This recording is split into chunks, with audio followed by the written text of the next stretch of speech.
we come. How are you doing, little humans? Listen to the godly tones, the angelic doodle-doo-doodle-doos of the noise. Let me just double check something here. I have a feeling that one of these things is... no, that's fine. No, I suppose it's just my crazy little slime-like brain. Ooh, it probably helps if I'm on the right thingy, doesn't it? Let me have a look over here. See what all these look like here. Okay. Okay. Okay. Okay. How's everybody doing? I know, there's nobody here. But we like to pretend it's what keeps us on track. Otherwise, I'd sit here and look at my phone and slime about the place and probably play some computer games that I probably shouldn't be playing.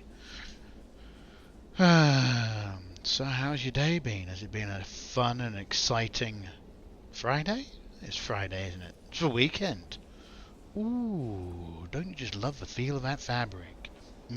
Weekend time. I know how you humans like it.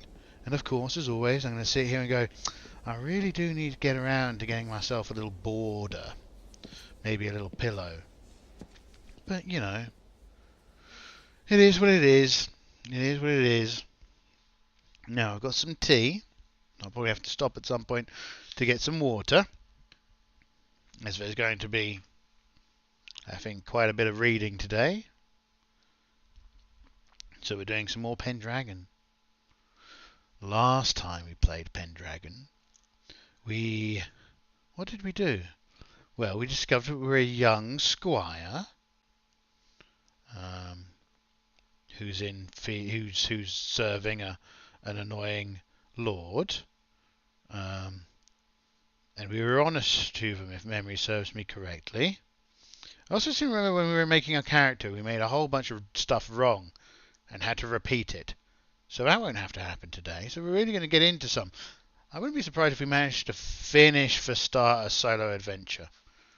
I also remember we ran into a hermit. Yeah, there was a hermit. Lovely hermit. And, yeah, we had dinner with them. And they were clearly a knight at some point. But they were living the hermit life now. So, another thing that I've been doing since the last time we did this is, let me see if I can find the right one. This one. Yes. I built a little playlist of tracks that looked like they might be good. Oh, the cathedral's stopped. Well, that's okay. So we'll have a little play around with these as we find that, oh, this sounds like it should be a thingy, and then we'll click on the little button. And when we click on a button, we'll immediately be disappointed by whatever it plays and be like, that's not what I was expecting it to play. But, you know, such is the way of life. Now, just reintroduce you to the character who has changed their name, and Mellory now. So they're female. Distinctive features. Don't know. No idea. Oh, and I stuck the religion down as a druid. No, they're not, are we? We, in fact, specifically know that we are a Catholic. We are a Catholic. Did they have differentiations then, or was it just Christians? I mean, you're kind of early on, right? So there were actually around, you know, what was used to be called the Dark Ages, but I suppose we'd call like the middle medieval or the early medieval period. There are two different versions of Christianity, two different major versions of Christianity. One that was brought over by the Irish, so they had a number of the way their clergy operated is that they tended to live like on islands, and they're far more into hermitage and stuff like that than the predecessors to Anglican, predecessors to the Catholics, so the people that brought their religion directly over from like the Mediterranean European style of Christendom. So that's quite an interesting thing. So I presume they do in the main book at some point emulate that difference. I think it would be far more interesting to play that other side of Christianity. Also, I think it would probably just be far more fun to play a pagan, particularly during kind of this era that, as the what remains of the native Britons and pagans and Celtic people are continually pushed into the margins of society and exterminated, predominantly, or kind of culturally genocided into becoming the European view, Christianized view of that. Kind of sucked for them. Kind of sucked for them. But I think, if you're playing a Pendragon kind of era, that's probably far more exciting. Cool. So, our character, so I went back over and I made sure that I filled in the basic parts of the character that we needed to. Culture, Cymric, given name, gender. So, yeah. Let's move on. Let's roll and rock. We'll take a look at the 45 and once we get through, or halfway through 45, we'll pick a piece of audio. So,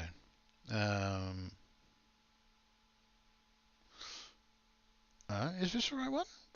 Must be. So we just come on to this. Right, okay, so this is actually a bit before, so we're getting a little bit of a recap. So we've already done this, so this is, what brings you to my humble chapel, my child? He asks, he is an older man, rugged looking, with a shaggy mop of hair and bushy beard. Something about his bearing reminds you of Sir Ector. And so we have done this, so we won't repeat it. Though, it does give us a little opportunity to play this little bit of music, doesn't it? Where was it? Lonesome, castle. Oh, I thought I saw a hermit. Throne room, tavern music. A, B, C, D, E, F, G. This is what we like to see. Music again. Let's manage audio. Tabletop audio. Search for.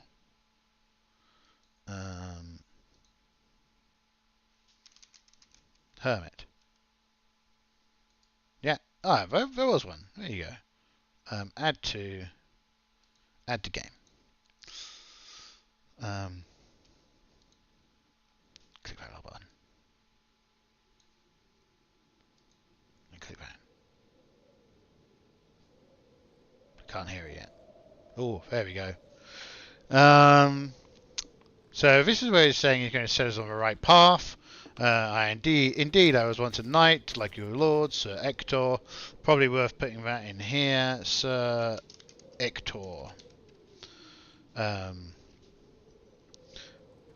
last I found my wits, because he lost his family and now he's living here in the forest. So we went to 0-3. 53, not 0-50, 0-53 even. So, alright, so this is the next scene. The boar lies dead. The boar lies dead, its blood soaking into the leaf-strewn ground. The barking and whimpering of the hounds forms a chorus in the background. But they know to hold back. Their reward is soon to come. Sir Ector takes a stout, sharp blade and begins the unlacing of the beast. First disemboweling it before cutting it into 4 quarters, plus the head. Some of the boar's insides are now thrown to the dogs, while others are set aside for use in the forthcoming feast. K blows a complex pattern on his horn to signal the conclusion of a hunt. Spirits are high, and there is much laughter and singing as the parts are gathered for transport back to the hall. You and Arthur hoist a pole between you, from which hang the boar's hind quarters. You arrive back at Sir Ector's hall as the sun begins its descent to the horizon, and a chill westerly wind picks up, blowing great grey clouds across the sky. Really gives you a kind of idea there of the size of a boar. You kind of just imagine that, you know, they're not that big, but that kind of splitting it into four, and one of the four quarters being carried by these two kind of like 14-year-old kids, who were probably smaller than a 14-year-old today, but still, it's quite hefty. One thing I've just noticed is that I'm going out of bounds when I'm leaning forward, so let's try not to do that. Not lean too far forward again. Right, let's get back to where we were. Can't deal with a disappearing slime. You arrive back at Sir Ector's hall as the sun begins its descent to the horizon, and a chill westerly wind picks up, blowing great grey clouds across the sky.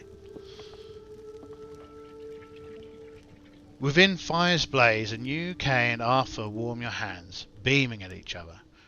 Wash up, barks Sir Ector. No time for dilly-dallying. The king arrives tomorrow, and there is much to be done. Ooh, the king's coming. No, this one, no doubt not going to get time to listen to it all, but go on, let's do what we're supposed to do. Kitchen. I'm sure there was a kitchen in here.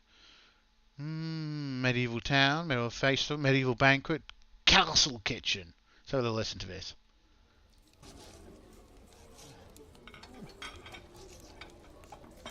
$54. Moving through these days so quickly. We're out of the kitchen now. Where are we? The morning dawns under patchy rain clouds, and all you want to do is stay snuggled under your bearskin blanket and rest your aching muscles. Roll energetic versus lazy. If you succeed at energetic, check the trait and get up in spite of your weariness. If you succeed at lazy, check that instead. It takes Kay's admonitions, loudly accusing you of being a layabout, to roust you from your bed. Regardless of the outcome, you are soon hard at work. So let's roll energetic versus lazy. So we roll energetic first. No modifier. What should we get? Let's get you out of the way. Oh look, I'm in the way again in this corner. Hold on. So once again, I'm gonna have to do the accursed thing. Oh, look at that! Isn't that terrible? How dare I be in this corner? Oh, how awful. Ugh. Anyway, this corner is useless. You're just gonna have to get used to it. Bottom right-hand corner is the most useful corner for. Oh, look, I've not moved. I'm saying that for some reason. When I move this, that doesn't happen. Whereas when I move anything else, it moves around. I'm sure there's a really, really technical reason that all you little humans could explain to me if you were real. But sadly you're not real, so you're stuck with me up here in the corner. I mean, I could probably do coming down here, right, maybe. But then I'd need to move myself. Move my little slime behind over here. So that I'm more frequently looking in this corner as opposed to that corner. Otherwise it would get really weird if I was always looking over here, wouldn't it? And I've not done it again, have I? Transition. There we go. Whoa, look at me teleport. Ooh. If I do this, it's weird. If I do this, it's fine. Anyway. We'll see how this works. Let's get to it. Back to here. Oh, let's do that kitchen go. And 9 out of 12. So we succeed. Check for trait. So we check this little trait for energetic. Returning to the hall around. Yes, morning chores. Returning to the hall around sext noon time. You find the household hard at work, laying out trestle tables and setting. You find the household hard at work, laying out trestle tables and setting up the hall for the grand feast. There is a high table where the king and Sir Ector will sit with their favoured guests, and 2 other tables set perpendicular to that, forming a rough U shape. Ooh, how exciting!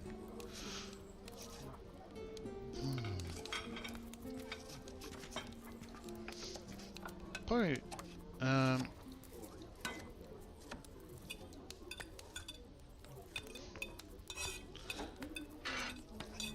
think it's funny that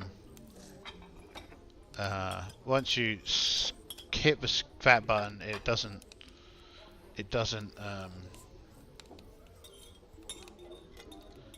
accept your border changes anymore, which is a bit silly. It just gets bigger. That's not very clever, but it might make it easier to read. Sorry. Bit bigger. Right. Ooh, we're at the feast. Well, we definitely have one for the feast, don't we? Medieval banquet. No, that's medieval battle. We got medieval banquet. Where did he go? There it went.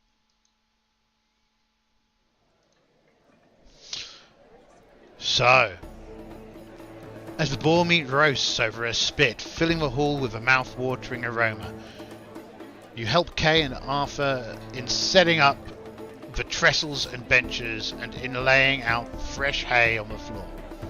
Why are we laying out fresh hay on the floor? It's weird. Then Kay, entrusted with his father's keys, retrieves the silver and fine linen from the lockbox in Ector's solar, and the 3 of you set out for service. Sir Jonas, meanwhile, is busy setting up the dresser, a side table where the food is prepared for presentation at the table. With ritualistic care, he sets out the pewter goblets, ewers, and hanaps. He also sets up the Aumbry, a special cupboard where Sir Ector's finest platters are displayed for all to see and admire. These gold plates, craftily inlaid with pearls and stones, are far too valuable to be used for mere dining. You watch as Ector's tapestries, taken outside for freshening up one final time before the onset of winter, are hung again. They depict scenes of hunting, of battle, of courtship, and the finer things in life. You have studied these tapestries many times over the years, for they hold the promise of what lies ahead of you, a life of honour, glory, and valour. Your reverie is broken by Arthur, who runs into the hall. The king approaches.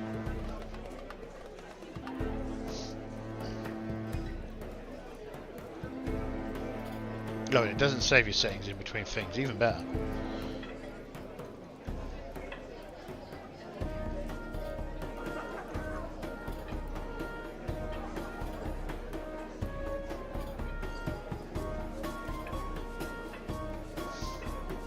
They should fix that.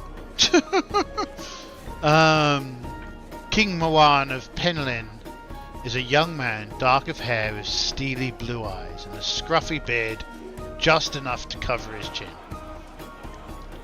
He is typical of the kings of these parts, more tribal chief and warlord than anything. He has come with a small train of knights, warriors, ladies, maids, attendants and grooms, all of whom quickly fill the hall. Sir Ector bows. As Sir Ector bows, the king into his hall to the accompaniment of a trumpet fanfare, offering him rose water to wash his hands and face, your gaze falls upon the most remarkable member of the king's entourage, a dirty runt of a boy dressed in goat skin, a herder by the looks of him. He catches your gaze, winks at you, then disappears amongst the throng. Your attention is drawn by Sir Jonas, who serves Ector's steward, an officer who oversees the estate's food, fields and flocks. He's doling out assignments for the pages and squires. Roll courtesy. If your lazy trait succeeded earlier, your skill is at -5 due to Kay calling you a layabout, so I didn't. But we roll the lazy, so we roll courtesy. Courtesy, well, we're not very good at courtesy, so I think that's a 50-50 roll. 9, it's a success. Oh, threshold was 12. What? No. Oh, critical success. Oh, wonderful. I don't think it matters, but I succeed. Check the skill. So check the skill. I'm very courteous. I'm super curtsy. I'm the curtsy girl. I'm the most curtsying girl around. I'm almost certainly still somewhat scruffy, long dishwater brown hair, no doubt, because I'm English. I wonder if that's an interesting question. Uh-oh, I need to swap the thingy. 1 second, I'm going to be quiet for a moment. You'll just have to live without me. I don't know how you'll cope. I know, it's amazing, but you know, at least I've given you fair warning. Give me a second, I'll be right back.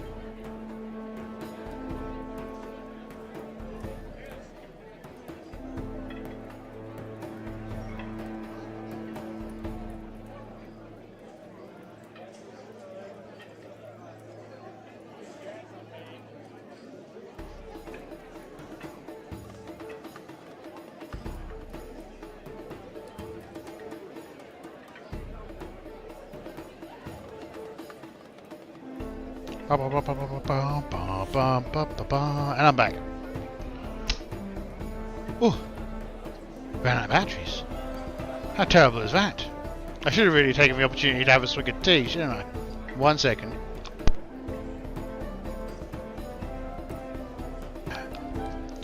We're back. Music's probably a bit too loud. This tune's pumping. Got a critical roll on courtesy, so we're very courteous. Okay. Your spirits soar as Sir Jonas tells you that he thinks you have grown courteous enough to survive at the table. You stand by as food is brought out by other pages from the kitchen and laid on the dresser. The roasted boar's head, its mouth stuffed with the small russet apples native to Penlyn, is the centerpiece of the high table. Your job is to prepare and serve Hippocras, a hot spiced wine popular during the colder months. You have done this before for Sir Ector Yuletide and go about your duties with practiced ease. Having filled a pitcher, you begin moving amongst the knights and ladies, who keep you very busy filling their cups. The aroma of the food already out on the table is intoxicating, and your stomach grumbles resentfully. You know that you will have to wait until after the feast for your portion, but this is cold comfort as your eyes wander over the roasted boar in ginger sauce, marrow fritters, meat jellies formed into the shape of Sir Ector's coat of arms, lampreys in sauce, custard tarts, almond omelettes, herb fritters, sliced cheeses and haslet, the roasted entrails and genitals of the boar. You need some form of distraction from all the food. Do you try to impress the nobles of King Malan's court? No, probably not. Or do you prefer to eavesdrop on conversations at the high table? Oh, almost definitely.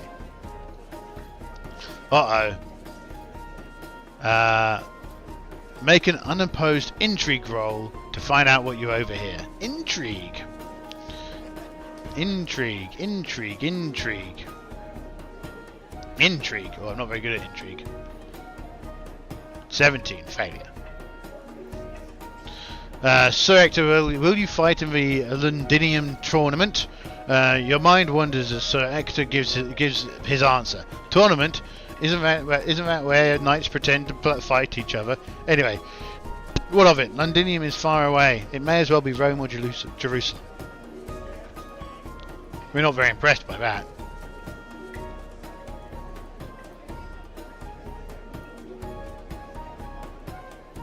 The tea's gone. Wonderful tea. Oh, look, it's a picture. Some folks enjoying some wine. Enjoy the wine. It has been a month since you left. Was it? Solo, go to 74. Okay. La la la la la la la. It looks like I'm moving on from a different scene. The feast was concluded, no doubt, and it was delicious. So what on earth's going on now? Let's just put on this one. It has been a month since you left home in the company of Sir Hector, Sir Kay, and Arthur. And for the entire time you have endured chill, wind, and rain. I presume that he decided he was going to Londinium then. And blowing snow, leaving you wet, cold, and miserable. You have thought often of home, dreaming of the warmth of the hearth and good company. Alice made you promise to tell her of the sights of Londinium, so you have much to look forward to when you return at least. Your journey began on a rough trail. Ooh, I should turn that down. that was a noise. Right, that's probably better. Nice noise, but still somewhat of a piercer there. Got a little bit of a piercer going on. Of course, I'll listen back to this on YouTube, and I'll be like, "Can a human hear so low a noise? They can't. Oh, this is the curse of being a slime. I'm doomed to hear the things that you could only dream of hearing." Exactly. Your journey began on a rough. Okay. Your journey began on a rough trail that follows the course of the River Dee out of Penlyn to the City of Legions. You did not linger long in that thriving seaport with its merchants and travellers from all over the world, or so it seemed to you. Before turning southeast along the old Roman road to the kingdom of Cameliad, the Carheis? Who knows? They're all dead anyway. Carheis Castle. You turned south and entered the great kingdom of Logres, passing over the Chiltern Hills and through the Roman city of Corinium and Silchester.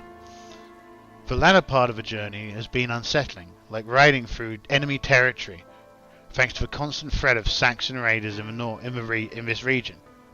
Since the defeat of King Nantiloid of the Escavalon at the Battle of Netley Marsh 2 years ago, the Saxon kings of the southeast coast have grown increasingly bold. Bastard Saxons. Sir Hector has had plenty to say about the current political situation during your journey. What you have managed to absorb is the fractious warlords of Britain are doomed to fall one by one to the ambitious Saxons, and that the land is in desperate need of a leader who can unify everyone. Nantiloiod was the last and best hope for someone to accomplish this by force of arms. Now, by mutual agreement, a tournament is to be held at the capital of Londinium, at the old capital city of Londinium, on the border of the Saxon kingdoms. The winner, it has been agreed, will be named High King, with the expectation to bring the Saxons to heel. Last night you slept in the stables of Castle Staines, where you were surprised to find the steward in service to Sir Ulfius, the famous Duke of the Vale, was himself a Saxon, Ector explained to you that the Saxons of the county of Berok have long been allies of Cymru, your people. If the kings and warlords of Saxon and Cymru alike, who visit so much woe upon our lands, he said, with a sigh. It's the kings and warlords, Saxon and Cymru alike, who visit so much woe upon our lands, he says with a sigh, staring into the hearth fire of the great hall of Staines. You and Arthur listen attentively. The Saxons have their own high king, which they call a Bretwalda. Their king fights amongst themselves. The kings fight amongst themselves as much as they fight us, and our own counts and dukes, inheritors of the proud Cymric and Roman traditions, lay siege to each other's castles, or usurp thrones from those too weak to hold their claim. Everyone scrambles for the prize, and for what? Power, wealth, that is all they care for.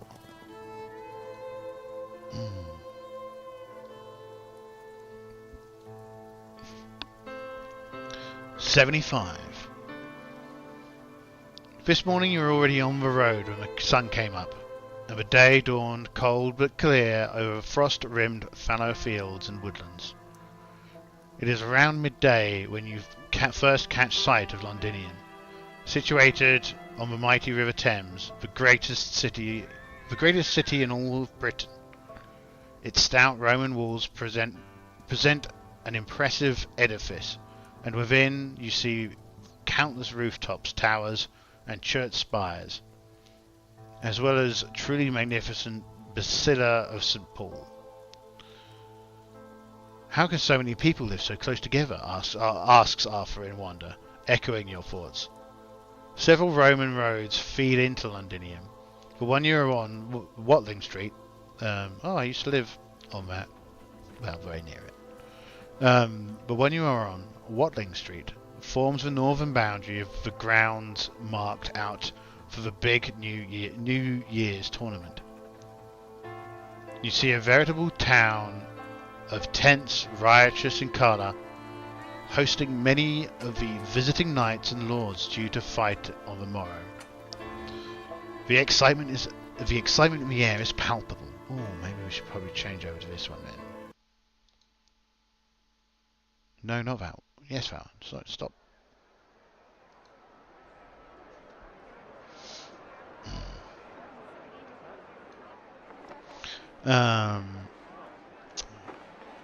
Watling Street passes through the city walls of Newgate, which, despite its name, is centuries old. Riding beneath the gate, you note a niche at the apex of the arc, a carven relief depicting the Trojan hero Crinius overthrowing the giant Gog-Magog.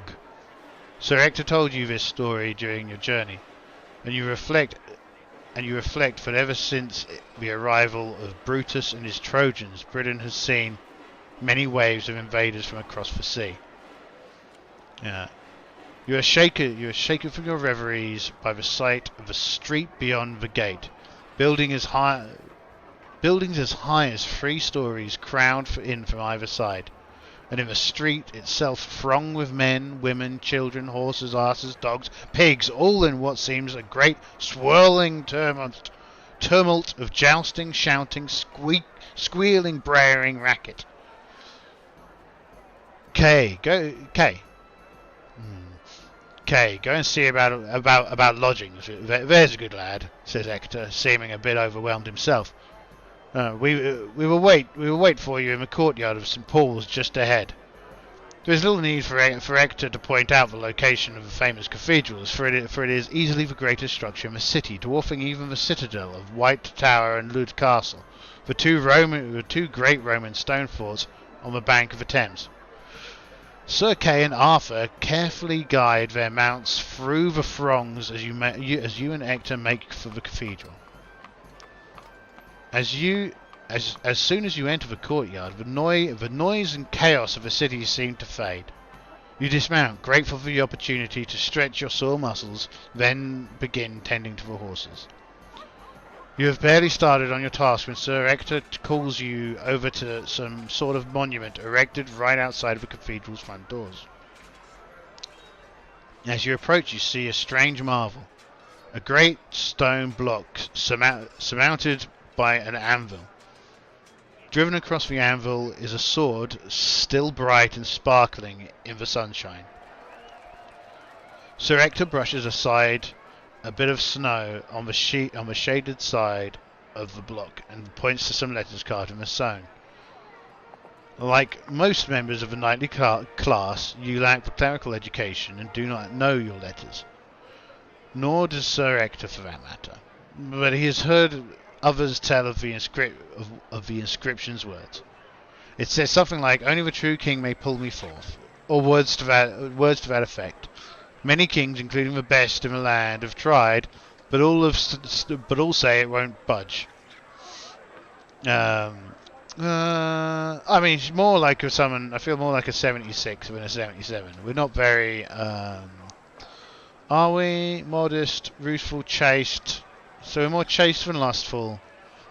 We're more modest than proud. So I would say we encourage Sir Ector to pull the sword. Sir Ector demurs at your suggestion. "No, not I." He says, "Such a loaded knight as myself, a High King of Britain? I think not." He chuckles. "Ah, here comes Kay. You've learned an important lesson today. Check modest. Go to solo." Oh, so we check modest. Go to 78.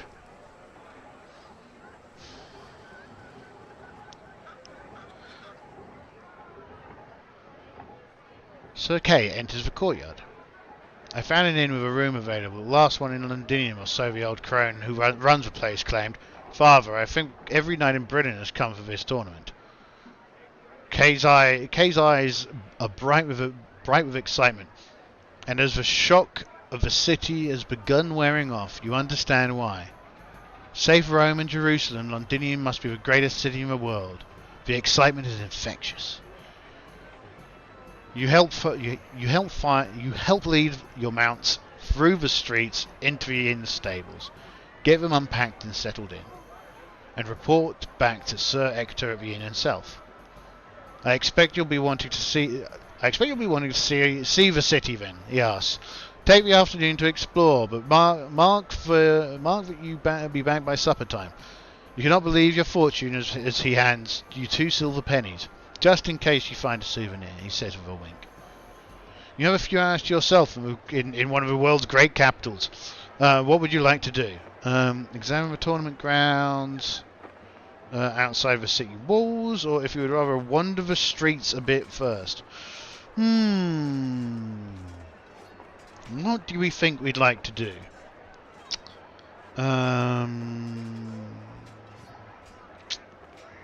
We're energetic, generous, we're more reckless than we are prudent, but we're more we're forced to be more spiritual than thingy. We're trusting, not suspicious. We're valorous, not cowardly. So 1 to 3 we'll do this, 4 to 6 we'll do that.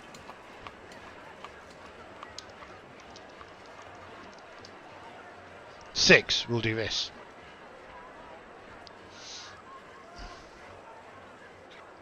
The city beckons. Where to? Visit the citadel of the White Tower. Check out the Downgate Market. Stroll through the city's Jewish quarter. Visit the field of Pendragon, where the head of a god lies buried outside the walls.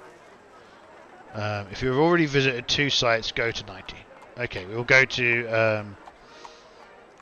let's go to the market. Downgate, also called Watergate, is the primary trading port of the River Thames. Ships, boats, and rafts all crowd the docks here to load and unload their goods to trade.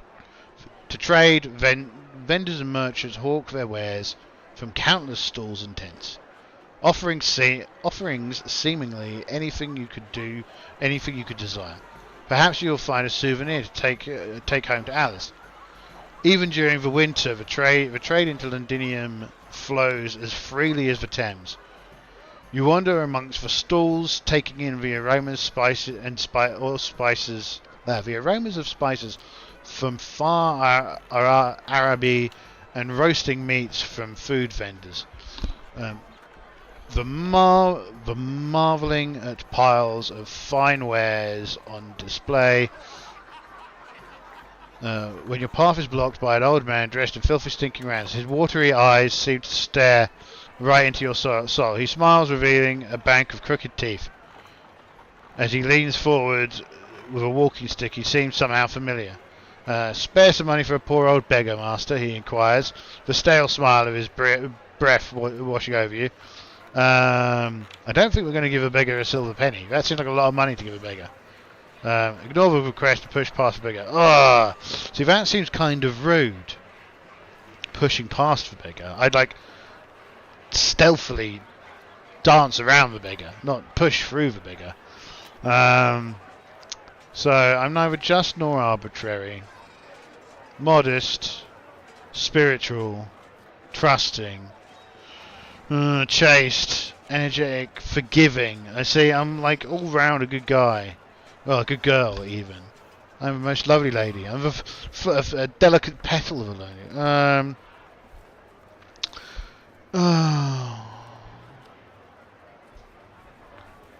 No. Trying your best to avoid the beggar's penetrating gaze, you push past, disappear into the crowd. Curse you! Not even a penny to spare an old man. Maybe they will take your thumbs. The beggar's colourful curses follow you all the way through the market, drawing many reproachful stares. Check selfish and go to 89. Selfish.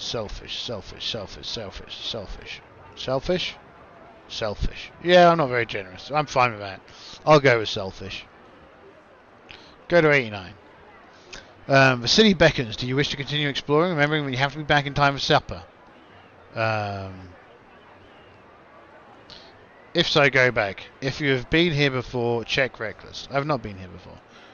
Otherwise, go to 91 to take a look at the tournament ground.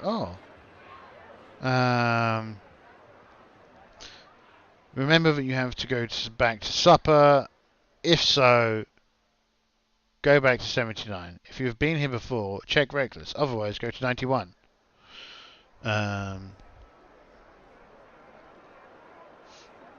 Let's go to 81.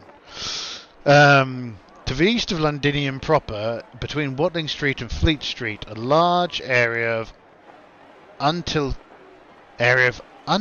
fields has been marked out for the big New Year's tournament. The concept of a tournament was the subject of much debate between Sir Ector and Sir Kay on the journey here. It is something new, something unfamiliar, and so Sir Ector is naturally suspicious. It is a Frankish thing, accustomed from the continent. He would sniff derisively. No substitute for a proper battle. You use blunt weapons. You use blunt weapons. You know. Where's the challenge in that? We use blunt weapons when we practice at home. Okay, good counter. I'm rather looking forward to the opportunity to go up against some of the greatest knights in Britain without having to risk life and limb. It sounds like jolly good fun. Besides, we do enough of a real thing. We do enough of a real thing. Too much, if you ask me. These tournaments, if they catch on, could be a good way for us to work out our aggressions without having to go to war all the time. Then wise Kay. Kay is a wise person. We quite like Kay. I've always seen him kind of expressed as a bit of an idiot, but he seems pretty sensible here. Now, walking through the grounds, you spot several interesting sights to explore.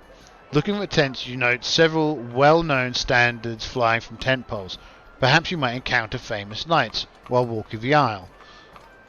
Then there is the market, where you see vendor stalls and some kind of entertainment taking place. Judging from the shouting and cheering, and cheers, as well as the barking of large dogs, you would guess it is a bull baiting contest. Lastly, and most curiously, you spot a corral filing with squires armed with staves. If you do not know any better, you'd say that there is a fight. That a fight is about to break out. Stroll amongst the knight's tents, check out the animal fights, go see what's going on with the squires and corral. If you suffered injury and require treatment, go to 120. Okay, well, let's go to the corral, 103. Well, look at that. They're all punching for delights out of each other. You humans, and you're punching the delights out of yourselves. Just it's absolutely unbelievable. Look at it. Look at them. Look at them go. You got sticks and everything. As you approach the corral, you see many knights gathered around a fence, laughing and yelling encouragement for squires within. You tug a mailed sleeve of a nearby knight and ask what's going on. Eh? Why, this is a bohrot. A chance for squires to have a bit of fun bashing each other with sticks. You should join. If you would rather not get knocked about, check prudent. Otherwise, check reckless. Well, we're already reckless, so we're going for it. Check reckless. Reckless. There we go. You run to the inn, grab your gambus and an helmet, donning them as you hustle back to the tournament grounds. By the time you arrive, the bohrot is underway. You clamber over the fence, and a knight hands you the quarterstaff. No sooner have you turned to face the field, a much larger, older squire is coming at you, his staff raised high. The quarterstaff is a versatile weapon and functions unlike others that you get to choose which... Unlike others, in that you get to choose which skill you wish to use to wield it in combat. You may wield it like a spear, making jabbing motions with the tip, like a sword, holding it at one end with both hands, or as a two-handed hefted weapon, with your hands positioned approximately 1/4 of the way in from the end. How you would like to wield it determines your skill you roll against, as indicated, and how much damage you do. You may change grips between combat rounds if you wish, with no penalty. The spear grip is best used when you have a shield, which you do not have here, and so there is little point to using this grip today. The sword grip is best for inflicting the most damage, and the two-handed hafted grip is best for balance between damage and protection. Okie dokie. There's a couple of things we should check, I suppose. First off, let's close all these. Feels like a young... lots of these open. Young Mellery is about to either do some pounding or get pounded. Now. Charge 11 sword. So, let's use it like a sword, because she has a 10 in that, and a 6 in two-handed hafted. Okay, fights are divided into a series of combat rounds. Each is a short, elastic unit of time. Basically the time required to think of and perform one action in melee. Melee rounds continue in succession until everyone is done fighting, either through incapacitation, death, surrender, or flight. Once you've decided on your grip, make an opposed roll against the appropriate skill based on your grip, versus your opponent's skill sword of 10, as that is the grip that he has chosen. Okay, so I roll a 10, they roll a 10, right. So in fact I could just use the sword skill twice. So I roll, and I fail, and they roll, and they fumble. So this is good. If you get past, I've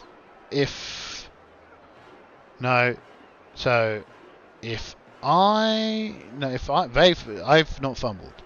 If I win, did I? If you both fail, if your opponent scores a critical and you do not, if you fumble, if you lose, if you roll a partial success, if you both succeed, go to if you win? Well, I presume...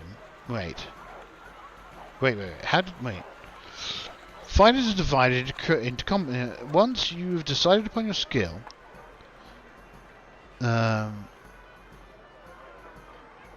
Once you've decided on your grip, make an opposed roll. The appropriate skill based on the grip is sword skill. As valid as a grip he has chosen to use. If you both succeed, if you lose, if you fumble, if you both fail. Well, what happens if he gets a fumble? He got a fumble. I'm going to take that as I win because he fumbled. Why is there no... What happens if they fumble? What does this do? Bah. No, I'm going to say I win because he fumbled. So he definitely lost.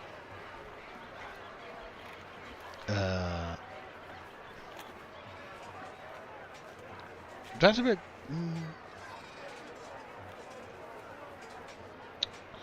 So what does this do? If I go here, with a flurry of whacking and barrage, you circle... Go back to 105. Well, no. I definitely beat him because he fumbled. So, I win. You manage to weave past your opponent, defences, and connect. The squire grunts in pain. Your damage depends on the skill you used this combat round. For spear, inflict brawling damage. For sword, inflict brawling damage plus 2d6. Okay.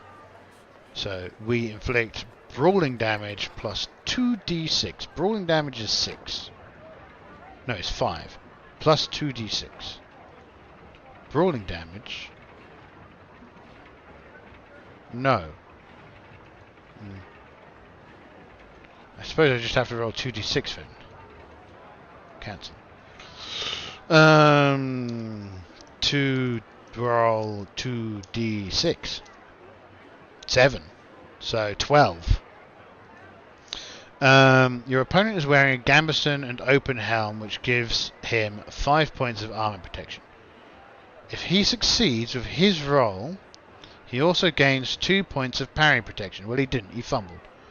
Subtract his armor and parry protection from the damaged rolls, then reduce his hit point by the difference. He starts with 30 hit points, has a major wound value of 15, and an unconscious value of 8. Remember that he has taken more damage than his major wound threshold, or is reduced below his unconscious threshold. The value is figured. Okay, so his points is 30. We did 7 points of damage. He loses 5 points because of that, so he takes 7 points of damage. So he is down to 23 hit points. Okay. Otherwise you return to 104 and fight another round, unless you wish to yield. I ain't yielding. So we're back here. So, I roll. What would have happened if I fumbled? Just out of interest. You take a wild swing at your opponent and leave yourself wide open for counter-strike. Worse, he stomps at your staff, snapping it in half. The crowd cheers at your humiliation. So this has happened to him. If your opponent, he inflicts 2d6 plus 5 damage. Okay. Subtract your armor points. Did you suffer a major wound? Otherwise, the loss of your weapon. So he's lost his weapon. So he's got to leave the field. So, get fucked. Go away. That was rude of me. There's no option for him fumbling. Well, he's fumbled, so he's out. I smashed his sword, just like he would have done if he'd have done it to me. So, he is incapacitated. Right? Your last blow hits your opponent on the temple. The crowd gasps at your fighting ability. Yes, they do.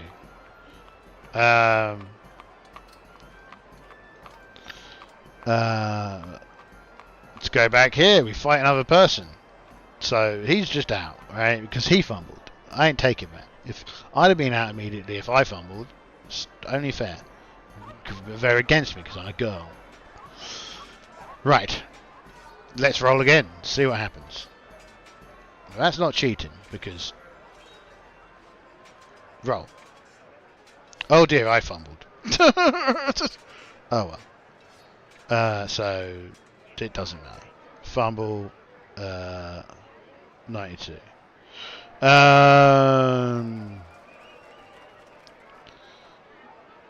Yeah. So, what comeuppance? Yeah. How? That's unlikely. 2 20s in a row, eh? Strange things do happen. 93.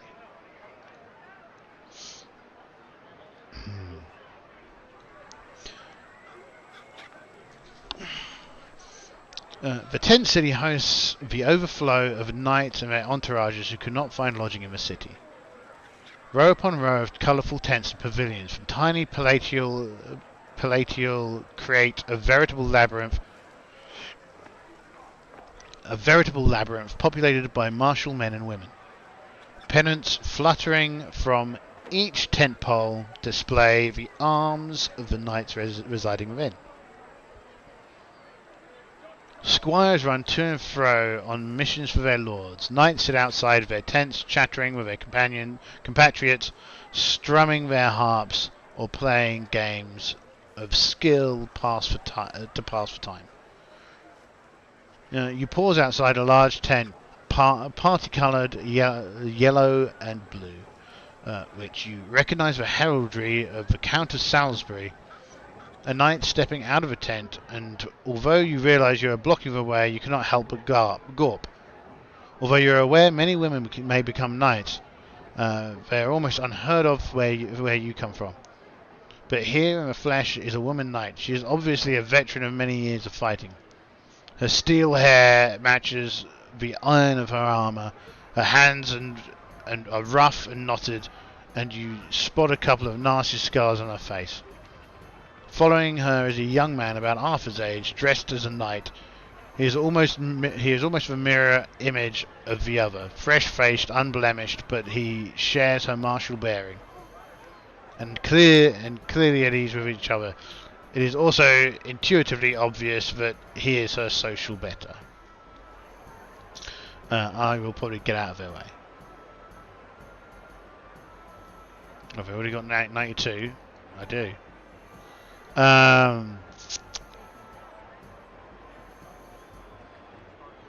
Let's see what's going on in the market.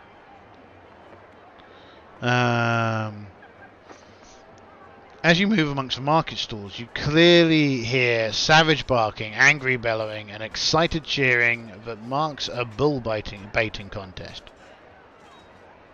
You know of these by reputation, but have never seen one yourself. Your understanding is that a bull is secured by a chain, and a pack of alliance, mastiff-like war dogs, are set upon it, harrying it until it collapses from blood loss. At which point it is butchered and roasted. Bets are placed on how long it will take, how long the bull will last, how many dogs will be injured or killed, and other gruesome unknowns. That's horrible. People in the past were horrible. And people were still horrible, but you know what I mean. It is perhaps a mercy that the tight-packed gaggle of peasants block your view of the scene. If the horrible sounds coming from within ring are any indication. As you listen to you see a familiar face walking towards you from the crowd. It's Arthur. He is fighting back tears. It's awful, he exclaims as he approaches you. The bull, the dogs, a hunt is one thing, but this is butchery. An idea of how to cause a bit of mischief and perhaps make things right forms in your mind. You could cause a distraction, allowing Arthur to sneak back and free the bull from its chains. This would bring the baiting to an end, but could cause a great deal of mayhem. This sounds like a terrible plan. Roll 97. Add +5 for your rate roll.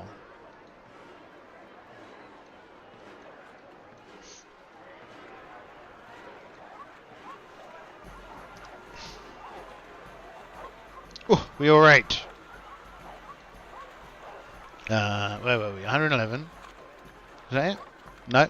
Shoot. 92. No. 96. No.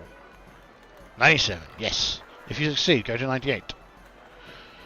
You know, it'll take something really compelling to distract the crowd from their blood sport, and the idea quickly presents itself. Oi, oyez, oyez, the Lord Mayor sends his regard, and following an announcement until further noticed, all contests pitting animal against animal or animal against man are herewith banned within an 8-furlong radius of the city walls. As you would hope, your little speech pulls most of the crowd's attention. But you very quickly realise your miscalculation as you see the angry faces looking up at you. Many begin hurling abuse at you, and a few hurl clods of dung picked up off the ground. Then, in all the chaos, Arthur slips the bull's chain from the point, and the frenzied animal charges the crowd. For every person for themselves. Your blood turns to ice as the crowd scatters and the bollocks is charging straight for you. Roll opposed movement rate versus the bull's charge skill. Well, this is terrible. This is terrible. My movement rate. What's my movement rate? This is what happens when you try and do good things. My movement rate.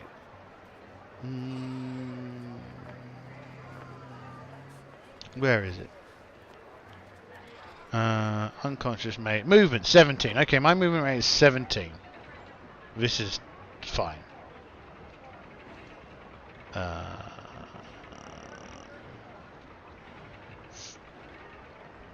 There's no dice there. But I suppose that just means I need to roll a D4.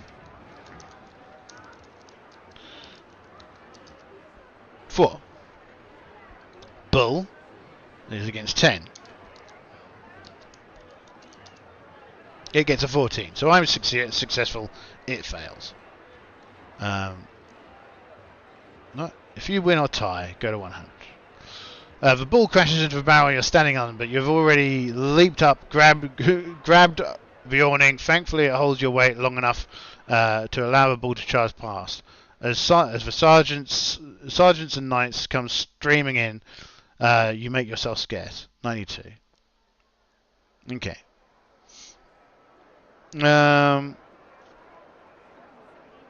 I've seen enough. The day which you began so early has been so full of wonders, is catching up with you. Your senses buzzing. You make your way back to home and collapse into sleep at the foot. You collapse into sleep at the foot of Sir Hector's bed. Tomorrow the tournament begins in earnest. By the end of the day, Britain will have a new High King. 122. Okay.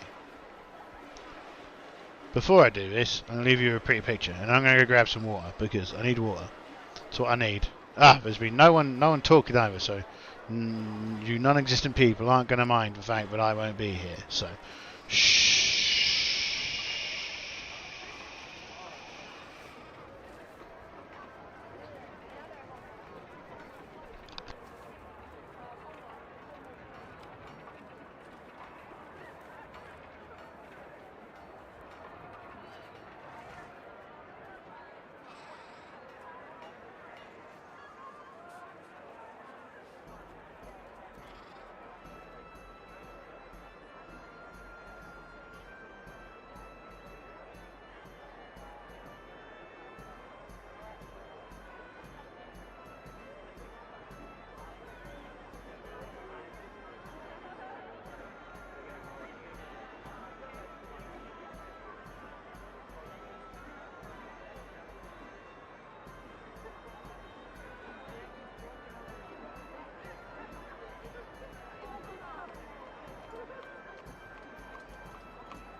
human beings.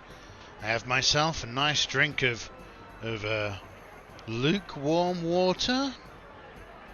Keep me going.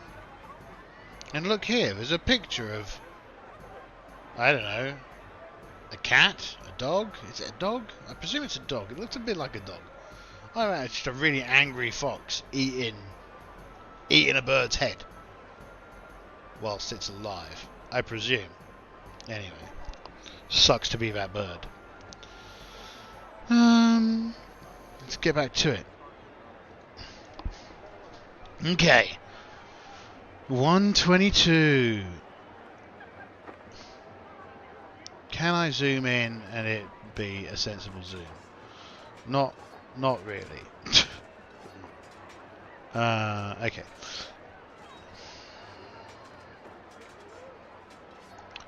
The day dawns overcast and cold, but the city is already up to greet the weak sun. Such is the excitement for the New Year's tournament. Your morning of the inn is spent in a flurry of activity, gathering the equipment needed for the tournament fight, helping Sir Ector prepare his hauberk, helm and shield, feeding and preparing his charger down in the stables. That and countless other tasks which keep you running about non-stop until the sun is peeking up over the rooftops.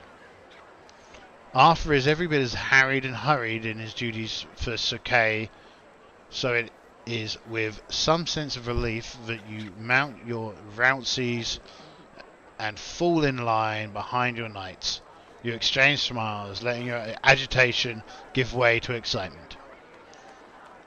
Along the way, Sir Ector briefs you. We are divided into two cohorts, Red Knights and the Blue Knights, and we fight a mock battle called a melee. Knights earn tally marks for performing great deeds or on the field, such as knocking an opponent off their horse, taking a foe captive, or even performing a particularly thrilling display of martial prowess.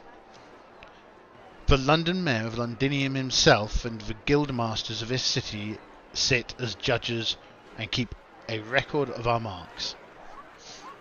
At the end of the day, the knight with the most tally marks is declared the Knight of Honour, and in this instance acclaimed the new High King of Britain.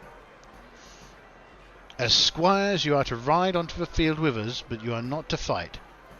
Your job is to hold back and look for ways to assist us, to replace a broken lance, to drag us off the field if we are knocked down, or to escort any prisoners we capture back to the Reset, which is our end of the field. Your head spins with all the rules and new duties, but you are determined to do right by Sir Ector. At the tournament grounds, a large noisy scrum has formed around tables where harried heralds are assigning overexcited knights to their cohorts.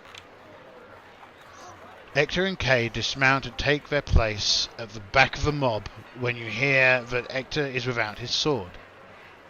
You grab it from his charger and hustle forth to help him belt it around his thick waist. He grunts in approval.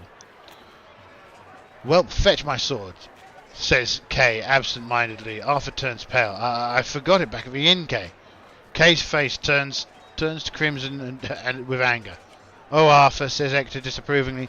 Quick now, there's a good lad. Go back and get it, or your brother will be without his sword on the battlefield." Arthur is off like a dart, shouting promises to be back with the sword in a twinkling. Minutes pass by. Ector and Kay give their names to the heralds and are assigned Red Knights. Kay keeps looking about for Arthur with murderous eyes. What could be keeping that inattentive fool?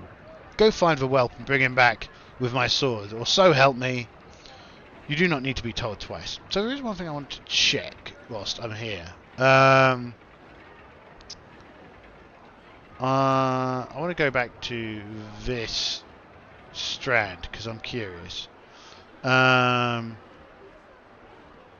Yeah. Oh, this is... it would be good if it closed these once you were finished with them. Where would you like to go? So if I go back to stroll amongst the knight's tents, what does this do? You give the woman nice courteous bow. Well, man, as a young squire, she says, you could teach a few around here a thing or two about deference and courtesy. Using your methods, Dame Aspara, asks her young companion, winking. I still feel the sting of your rod across the back of my neck. She snorts derisively. I was good enough for your father, and it was good enough for your father, and it's good enough for you too. Nonsense! You fought alongside my father. You never tutored him. No, but we still taught each other much about the way of the sword and the lance, and what it means to be a knight. Those lessons which raise welts and scars tend to last longer than those that do not. Fair enough, I suppose. Before you can stop yourself, you blurt out a question. You served under King Uther then? Aspara's face grows grim. 2 kings, in fact. I first swore my sword to King Aurelius, the Pendragon. May the saints preserve him and his brother Uther. Yes. You sense you've touched a sensitive topic, but she gives you a smile to show there are no hard feelings. I take my service very seriously. I'm a descendant of the Amazons, you know.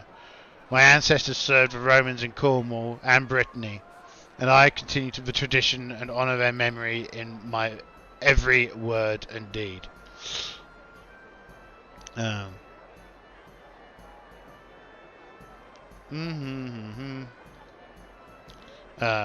You apologise to the young man for getting in the way. Think of it not, child, says the young man. I think we are all in each other's way for the time being. He looks around at the packed aisles before looking down at you again. I am Sir Robert, Count of Salisbury. Who are you, and to whom do you serve? You tell him, then ask if he plans to fight in a tournament. Certainly, I intend to do my best, though I mark my odds of winning poorly. As long as we get a king out of this, I will be happy. Our land bleeds without one. Robert tells you a bit about his county, hard up against Saxon Kingdom, Wessex, and subjugated to raids and crushing tribute payments ever since the death of his father Roderick 15 years ago. My mother managed as best she could with the able help of her council of knights, including Dame Aspera here. But last year, after the battle of Netley Marsh, I insisted on taking my birthright as count. Though there may be no king to crown me. He barks a short, sardonic laugh. Right, cool. Just want to get those bits of info, so we can consider that we did that, because there's no reason not to have done it. Right. I don't need to be told twice. Time to go find out what that fool Arthur has done about getting a sword. 121. Most of Londinium is at the tournament, and you run through Newgate and down the city's empty streets. It's quite eerie, really. The city is filled with so many people. Just this morning is now as quiet as a cemetery. Your heart is in your throat when you reach the inn. You find Arthur, but he sits against the front door, head in his folded knees. He looks up at you as you approach, and you see his red-rimmed eyes. They close the inn, he says. He wails and bangs the door with his fists. Everyone is at the tournament. I can't get Kay's sword. What am I to do? Your mind races. Several options suggest themselves. You could try to break into the inn. This is an emergency, and surely the Lord would forgive you some petty larceny in the name of fetching Kay's sword. But when you suddenly remember that there is another sword no one is using, the one in the cathedral courtyard, if you wish to tell Arthur about the sword of a stone, yes. You pull after his feet. Sir Hector showed me another sword in the courtyard, St. Paul's down yonder. But You were about to say it's stuck in an anvil, but before you finish your sentence, Arthur bolts down a street towards the cathedral. He'll see for himself soon enough, you say. You arrive in the empty courtyard to see Arthur approaching with a sword, extending his hand. A light snow begins to fall. 127. You watch as he steps up to the sword, reaches out, and lightly closes his hand around the sword hilt. There is a sound of steel scraping on metal, and your mouth falls open as Arthur pulls the sword straight out of the anvil, as if it were an oiled scabbard. Arthur's face splits into a wide grin. He beams at you. "You saved my skin, no mistake," he says, and off he goes again. This time to the tournament grounds. You follow in mute shock. Surely someone must have loosened it. 128. You arrive back at the tournament ground and King K's and to find Sir Kay pacing up and down the sidelines. Most of the knights are already on the field, and the sound of cheering crowds fill your ears. The melee has begun. What in the name of Jesu took you so long? He bellows. In the next moment, he sees the sword in Arthur's hands. And whose sword is that? I found it, Kay, says Arthur, fighting his breath. It's a good sword, I promise. Let me just move out a bit. Kay takes it into his hand. And gives it a couple of swings, looking impressed despite his anger. Before he can say anything else, Sir Ector rides up and practically jumps off his horse. "Kay, where did you get that sword?" He said. His eyes are wide with astonishment. "I found it, father," says Kay without hesitation. "You found it?" asks Ector, somewhat incredulous. "Well, no, he did." Kay points at Arthur, and Ector takes his youngest son by the shoulders, looking him in the eye. "Is what Kay said true, son?" asks Ector, his voice husky with emotion. Yes, father. Please don't be mad at him. This is all my fault. I stole the sword from the courtyard of St. Paul's. I shall go put it back at once if you only let me. Arthur's wails of protest draw the attention of several nearby knights, who themselves had not yet entered the melee. An aging man, regal bearing, who wears the arms of camelard on his surcoat, rushes forward. "What's that? He's drawn the sword in the stone." Others quickly take up the cry. "The sword! He's drawn the sword!" The news spreads like fire across ripened wheat fields. "I don't believe it. I have to see it for myself. Make him draw it again. To the churchyard. This is all madness." A throng of people surges away from the tournament grounds towards the city. Sir Ector throws Arthur on his back on his back of his nervous Rouncy. Ride for St. Paul's, Ride for St. Paul's and put the sword back, lad. Put it back, Ector says, with fear in his eyes. "You'd best do the same," Ector shouts at you, lest you get trampled. "Hop on." You swing into the saddle behind Arthur and join the press of knights streaming through Newgate. Fortunately, with your head start, you can avoid the worst of the press. 130.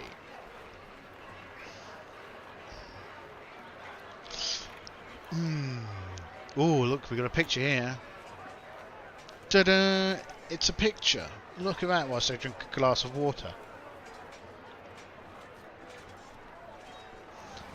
Though it looks a bit like a 3D CG render that's then had a filter run over it, doesn't it?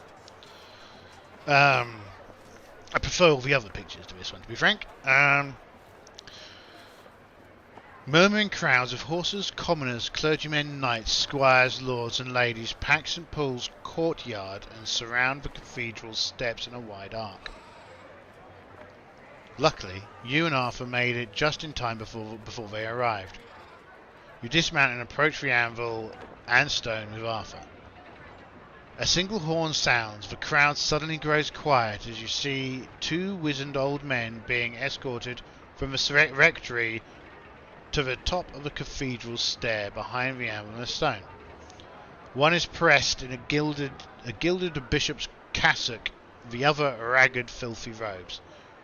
It's the Archbishop, Saint Dubricius, someone shouts from the crowd. Ave Sanctus Dubricius Ave, cries a pious Roman lady, hands clasped. The old man kindly smiles and makes the sign of a cross in the air. Dozens of people drop to their knees to accept the blessing. And that's Merlin, the Archdruid of Britain, standing next to him. Why is he here? Says Sir Ector, with a haunted look, finally catching up to you and Arthur. With a mounted Kay close behind, you notice that Merlin and Ector are looking at each other with deep meaning. Then with the crowd looking on, Arthur replaces the sword. It slips back into the slot in the anvil with a metallic hiss. He steps back and watches the courtyard fill with more knights, fresh from the tournament melee. Many are dripping with sweat, and some nurse minor wounds. Arthur looks very young all of a sudden besides the sword in the stone. A mighty man, powerful of build and arrogant of aspect, jumps from his saddle. You know this man by reputation. It is King Lot of Lothian, one of the greatest warriors in all of Britain. He shoves Arthur aside. If this thing is going to move, it'll move for me, he declares to the crowd. Lot, Lot, Lot, his household knights chant in encouragement. He grabs the hilt with both mailed hands and puts all his bear-like strength into the effort. But the sword does not move. He tries again, with no success, his face now red with exertion and frustration. Let the boy try, shouts someone. Was it Merlin? And then more shouts in agreement. Yes, let the boy try. Lot stares down at Arthur with angry eyes and steps aside to rejoin his knights. Sir Ector, now beside Arthur, nods to him, and Arthur lays one hand gently upon the sword and easily pulls it from the anvil. The crowd, noble and commoner alike, gasp. He then slides it back into place. Another knight dismounts and shouts, "It's my turn.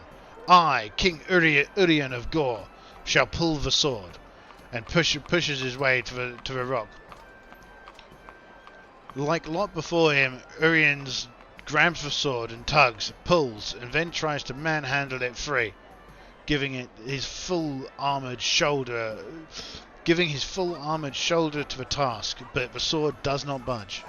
As Urien walks away flustered, the lad steps up again and pulls the sword effortlessly free. "The High King," shouts someone. He's the High King, it's a prophecy. "The boy drew the sword," shouts King Leod Grants to the crowd. "The boy is the Pendragon." A few people in the crowd lower to their knees. Not while I live," shouts Lot, who draws his sword and strides towards Arthur. His bodyguard dismount and fall into place a few steps behind him. You were the one who saw Arthur pull the sword for the first time. You now see Lot advancing with murderous eyes. You know the right thing to do is to speak up in Arthur's defence, but can you summon the courage in the moment? Oh, come on, it's no fun if we don't. Valorous. Roll. 16? Ugh. Cowardly. Aha! I get to select. So, if you fail both, you may choose your course of action. Well, I will, thank you very much. Valorous. "Wait," you cry, standing between Lot and Arthur. Lot halts, turning his furious gaze towards you. You swallow hard. "I saw Arthur, this youth here, pull the sword for the first time. None of you could pull it when you tried. He is our new king." Lot takes 2 steps towards you and then strikes you with the back of his mailed hand, inflicting 6 points of damage. It is like being struck by a boulder. You feel your back teeth crack and you drop to the ground as blood gushes from a gash in your cheek. The blow ignites passion of all assembled, and a terrific melee suddenly breaks out. out as knights from different kingdoms rush towards the cathedral steps through a sickening red haze. You see Arthur pull the blade once more, and it seems to your eyes that the steel flashes with a strange ghost light. Arthur then steadies himself against the anvil, defends himself against Lot. Go to 133. Now King Leo de Grance and his men and a half dozen other knights and many knights and half a dozen knights and many knights swarm between King Lot and Arthur. The boy drew the sword, says Leo de Grance. He is by right the Pendragon of Britain. No beardless boy shall ever be my king, shouts King Lot. Nor mine, come other voices. I say he is my king, shouts Leo de Grance, and he suddenly kneels before Arthur and proffers his sword. Arthur, with tears streaming down his face, gently takes it, saying, and in a strange countenance, as I am king, I accept your offer. Lot, seeing that he and his men are surrounded and outnumbered, throws his blunted sword to the ground with a clatter. I'll be back with a sword that won't fail me. He says, baring his teeth, and leaps atop the horse. His guards pivot and spur their steeds, nearly trampling those left in the crowd. Others are doing the same, and a reproachful howl goes up from the crowd as they go. Hail King Arthur, shouts Sir Ector, thrusting his sword aloft. The whelp, cries Sir Kay, looking astonished. Hail King Arthur, echoes the crowd, and now Kay joins in as again. Hail King Arthur, and again, Hail King Arthur. You look to see the Archbishop of Dubrius on the cathedral steps, and catch him nodding and smiling at Merlin, who smiles back and bows his head. Merlin's eyes suddenly dart to yours, and he winks at you, then disappears amongst the throng. You shake your head in amazement at the cheering crowd, who have now lifted Arthur onto their shoulders. It looks like your dear friend Arthur, with whom you have shared a bench, mucked stables, and polished armour, is now the High King of Britain. But what will be your fate, young squire, if you successfully freed the bull, tried to pull the sword from the stone for Arthur, or defended Arthur from King Lot? Go to 135. Otherwise, you have 7 years of service at Sir Ector's side with you, and in time you will be knighted. Your actions during the adventures presage your future. What knight will you be? Well, I did all those things. So 135. We must knight you first, I suppose, Sir Ector says to Arthur, amidst jostling and tumult. Arthur nods slowly as everything sinks in. Then he turns to you. And I will need a squire I can trust. Twinkle in his eye, you grin at each other. You have 7 years of service as the king's squire ahead of you, and in time you may be knighted. Your actions during these adventures presage your future. What kind of knight will you be? Go to 134. So, you have played a part, however small, in the birth of a new era. The boy king, as Arthur will be called. He has many challenges ahead of him, but his reign will leave its mark on Britain and the world forever. I mean, or not, because it wasn't real. But, you know, that's the joy of playing in a romantic fantasy setting, yes? Right, go through the prompts on Table 2 Story Award and tally up your points, positive and negative. Then compare them to the totals given on Table 3. What kind of knight are you? The final score determines how far you are fated to rise in the knightly hierarchy. If you die during the adventure, you may still tally up the points. Legacies are an important part of Pendragon gameplay experience. I mean, I hope I managed to keep this character, because, you know, I did, you know. Story awards. So, +2 for each skill check. So we've got these are traits, not skills. So we've got 2 of those. So that's 4. +3 for each passion check. So we've got 1, 2, 3, 4. So that's maths live on air. 12 +4, 16. +2 for each chivalrous trait check. What's that? Chivalrous. Chivalrous. Well, I don't have any, I don't think. Passions. Oh, no, I don't have any passions. Oh, right. Okay. Oh, I don't know how you got those, but we don't have. So that's +2. So is this +8 for? No. Wait. Chivalrous trait check. Personality traits. Other trait checks except noted those noted below. I didn't kill a boar. Religious virtues.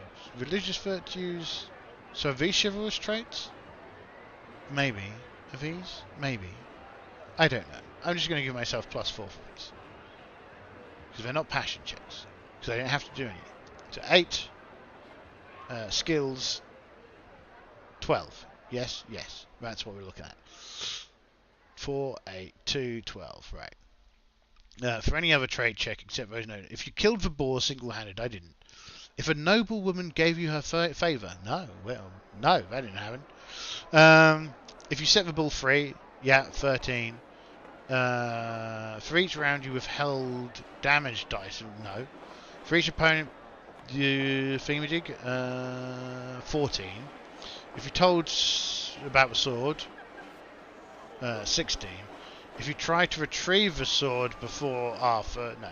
If you defended Arthur, oh, where am I? 16, 19. If King Arthur, 24.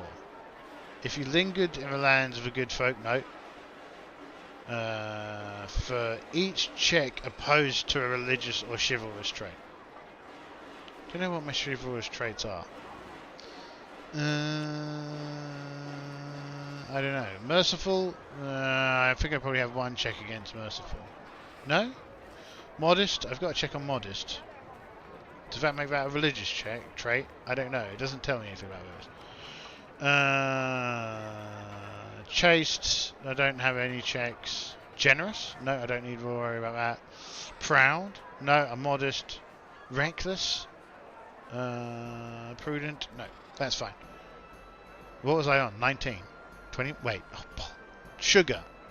So 12 for all those. Another 2 for the bull and the beating one person. Right, so 12, 14. Plus 2 for the sword. 14, 16. Plus 3, 19. Plus 5, 24. I didn't break into the inn. If I stayed, no, I didn't stay quiet.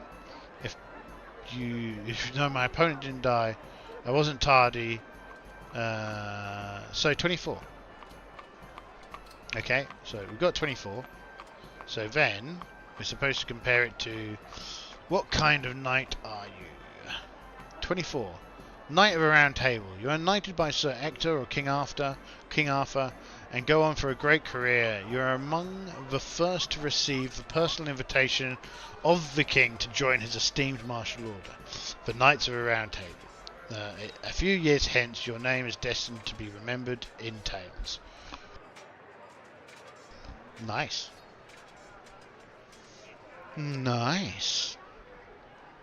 And that so ends this. So let's take another look at what's going on in here. Right? So this is kind of like the vaguely teaching you how to play the game thing. I'm not entirely sure if it taught me how to play the game. I'll be honest with you. Close all these. Right, close that one. Okay. So we also don't know what to do about experience points and leveling stuff up. But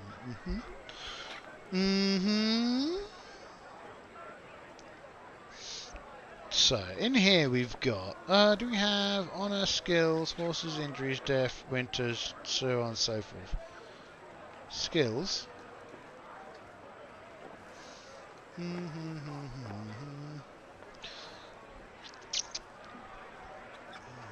What else have we got? Skill rolls and results, glory for skills, skill groups, skills defined. None of that feels like it's experience, does it? Wealth and treasure for Winterface. Ah, I think this is probably where all that happens, right? Procedure. The system represented here is a simplified version of the standard Winterface found in the core book. I don't know if the core book's been released yet. It's not on here, I don't think.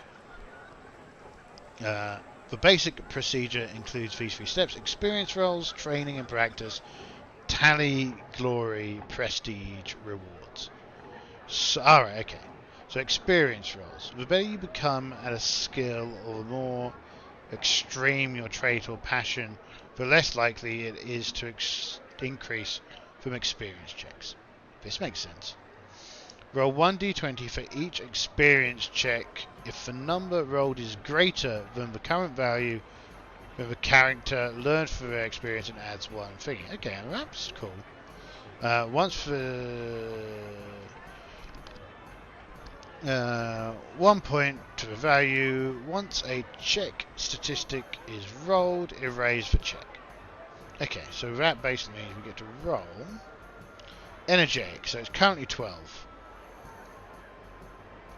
So roll 1d20. 8. So energetic doesn't go up. Selfish is currently 10. 20. That goes up. So this selfish now 11. Generous is now 9. Modest versus proud. Modest. Roll 1d20. That doesn't go up. We have that check. Reckless.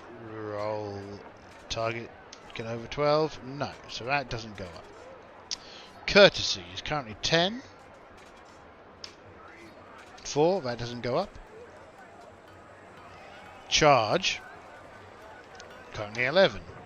Does go up. Wait a second. Does it? Double check that. Wait a minute. Here. If the number rolled is greater than the current value. So no, that doesn't go up. Cool. Training and practice. The player may select any one of the following improvements. You can add 1 point to a trait, decreasing its opposite. You can change a passion. Because we didn't talk about passions at all in... At least not on that playthrough. I wonder who the man was who was living in the... you know, for what should we call it? The thing. I'm squeeging my little slimy claws in front of the thing. The hermit. I wonder who that was. We don't know. Oh, I'm still on tournament. We've kind of gone past tournament. Let's put on shh, my pretty, shh.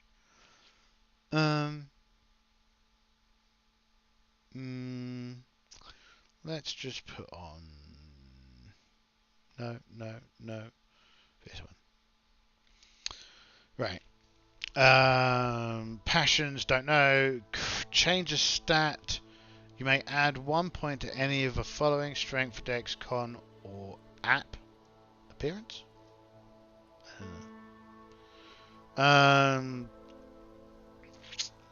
Train up to 15. Add 6 points to any number of skills under 15 in combination. All points may be used. Maybe out. Yeah. Okay. Then okay. Do. So it kind of feels like early on it's probably worth getting skill points. And 6 of them, right? So I would go like sword 14, two-handed, so sword up to 14, and awareness up to 13, right? So that's giving us a, you know, a pretty good chance. Tally glory, add up the glory gained in this year's play. Find the total and write it under history and events. Then add it to the current total glory. Passive glory accrues from certain benchmarks described in glory. Lots of glory to be got. Prestige reward. At every 1,000 points of glory attained, the player knight receives a prestige reward. Note the reward on your character sheet. the prestige reward may be used as follows. Well, that won't have happened for years. Okay, well that's cool. That's for winter phase. So this game is, you know, it's supposed to be legacy based, so it's cool stuff. So what we need to do, I feel, is these are available player nights. So what I'm interested in is book 3, introduction.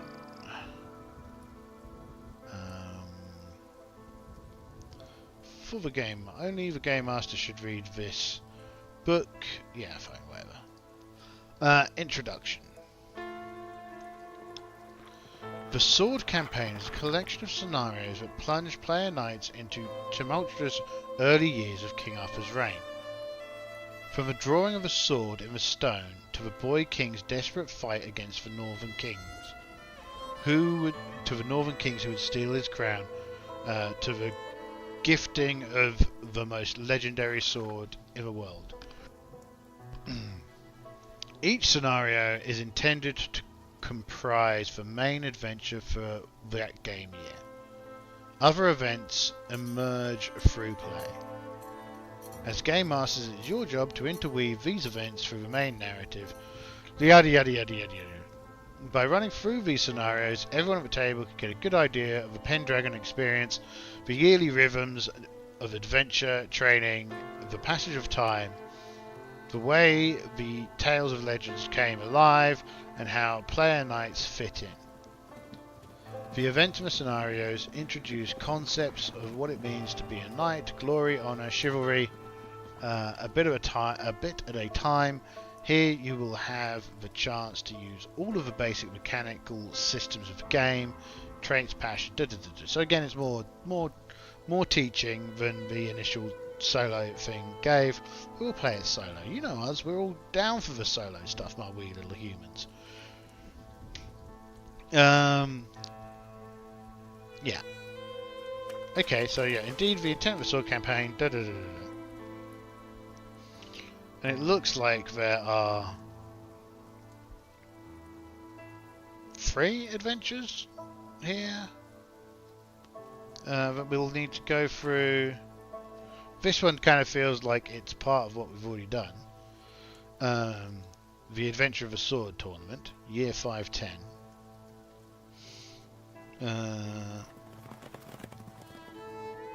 Player knights of a journey of a nameless backcountry squire who quite unexpectedly finds himself carrying the weight of the entire realm on his shoulders. As ambitious landless knights, the characters are presented with a golden opportunity to back the so-called boy king against the warlords who try to crush him in their mad quest for power, and earn the trust and patronage in return, as well as spot in the household of one of the key allies.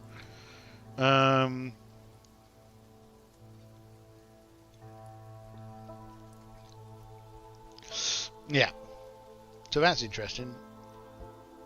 On a final note, this is one of the most important years of the campaign timeline. Well, this is like the first year. It's up to each game master to decide how ruthless they wish to be, but remember, in the end, every knight dies when he or she is gone. How will their family and posterity remember them? Use the early scenes in this adventure, such as the tournament's melee and the encounter in the city, to demonstrate the mechanics of the game. So, yeah, okay, cool. I don't think we actually have character creation rules in here, so I think we have to play with the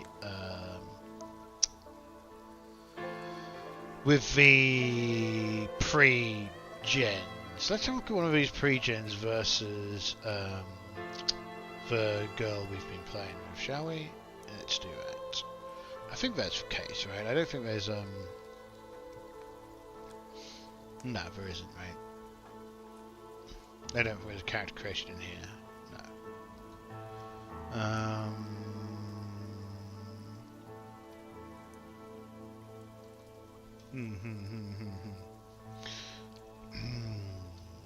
yeah. So, what does YPWV mean?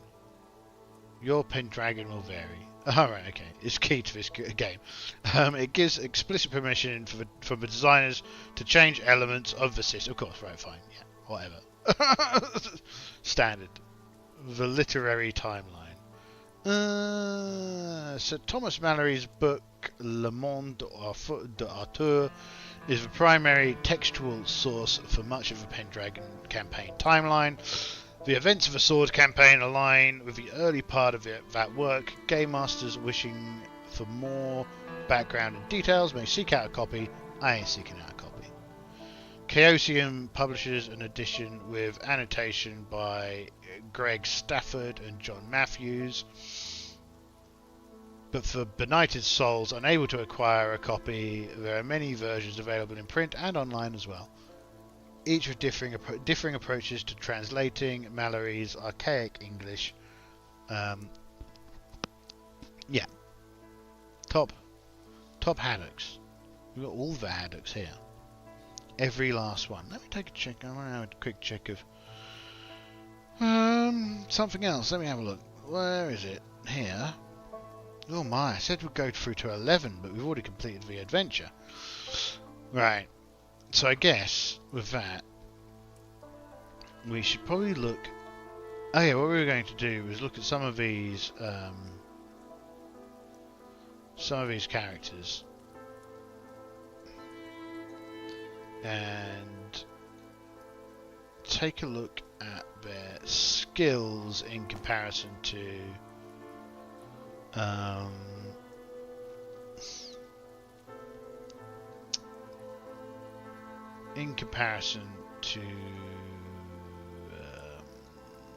this one, right? A bit smaller. Sir Clarion. So we've got lots more of these passions, and of course they come with a squire. Lots more stuff over here that we don't know how to fill in because we don't have the additional stuff. Of course, we've got no glory because we're only a 5. We're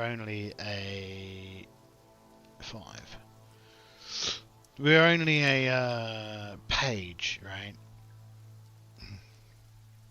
Skills wise, yeah, they're pretty low, but I kind of feel that we'll keep her along because she is, of course, Arthur's squire, so that's cool. Who have we got? Dame Lynn, class mercenary knight. They don't have a lord. Oh, they're Irish. That's interesting. Their religion is religion. Fair enough. Estregalas, heraldry, party per pale, or in Dexter, agent in sinister, and eagle countercharged. That'll all mean something. Yeah, it will. You see, I told you, it'll mean something. I don't know what, but it'll mean something. Hit points, wounds. So golden blonde hair, sparkling eyes. What are we good at? What are you good at? Sword, 15. Horsemanship, 15. Ooh. Charge, 15. Ooh. Passion, hates pigs. Oh, fair enough. Loves family, fealty, hospitality, station. Okay. Interesting. I don't know how many characters you need for a reasonable sized party in this. Because, of course, for solo thing, you didn't really tell us. Let's take a gander. Let's take a look at Sir Clarion. Well, let's look at Dame Tamura. Gull's a raven regarding sable. Reckless, worldly, energetic. Always kind of feels generous. Skills wise, okay. Not quite as good combat-y, I feel, but not too bad. Devotion, Woden, love family, homage, lord, sheriff of Londinium. Okay, well that's someone who's like around. Lady Vivian for Tamura. What are you looking at? 15 bow, 15 horsemanship, charge 12.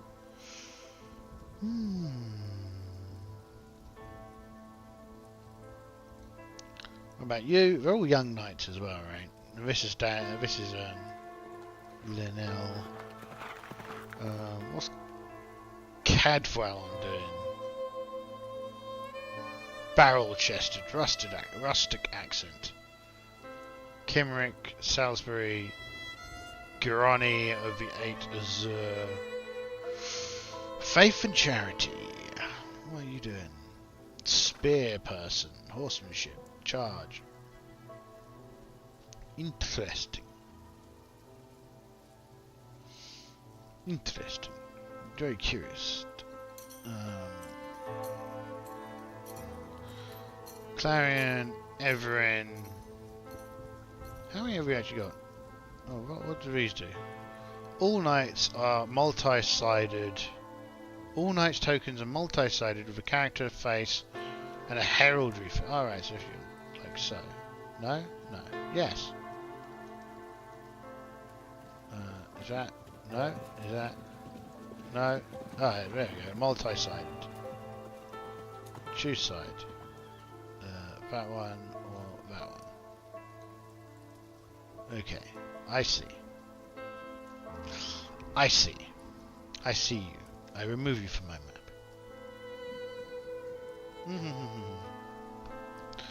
So how many are there? 1, 2, 3, 4, 5, 6, 7, 8. 8. Okay. So how do we do this? We'd go into session scenarios and campaigns. Okay, this is just, yeah, whatever. So if you went in here,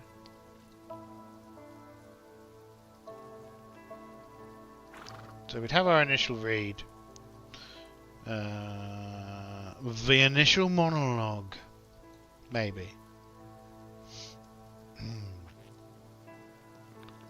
Then we go, one final note, this is one of the most important, yeah. Right. Arrival at Londinium. Oh look, there's a picture of Londinium. There's some stuff here that we could create scenes for, right? And then there's a Londinium event.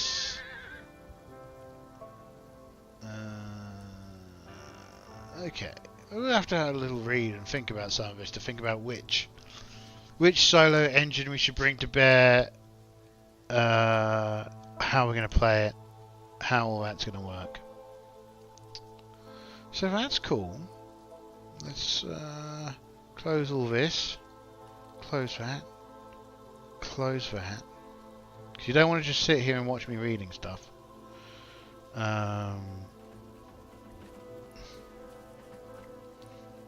So we go to this tournament, we do the tournament stuff, we learn how to use swords. We go to the Picts of the Dark and we have a battle at Carrion. Carlion?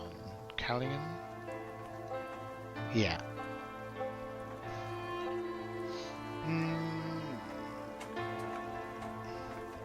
There's a whole battle thing going on here. So this is, yeah, we're going to have to do this as a bit of the old solo, but what we need to do is pick some characters.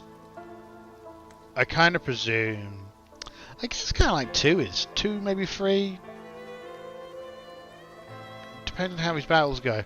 And then if it looks like we need more, we should chuck in more. If it looks like we don't need more, then we won't. But I feel like Dame Linnell, with her 15 sword and 15 horsemanship and 15 charge. We're battle 5, so she'll come in. So Carillion, what's your battle? Not very good.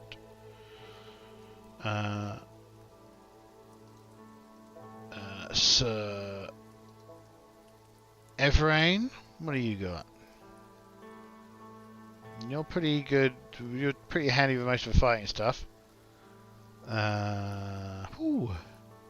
This will be, because I picked some and then we can have a think about. So Sir Averlock, let's just look at this one again. He's chaste, he's forgiving, he's honest, he's arbitrary, merciful, modest, reckless, spiritual, indulgent. That could be fun. And valorous, right? So Sir Averlock looks like fun because he's so indulgent. Sir Everain, energetic, always fun. Lustful. Well, you kind of need one, I suppose. Generous, okay. Proud, spiritual, valorous. So he maybe Sir Clarion is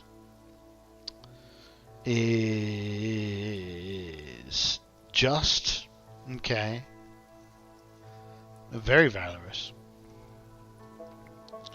Not very exciting though.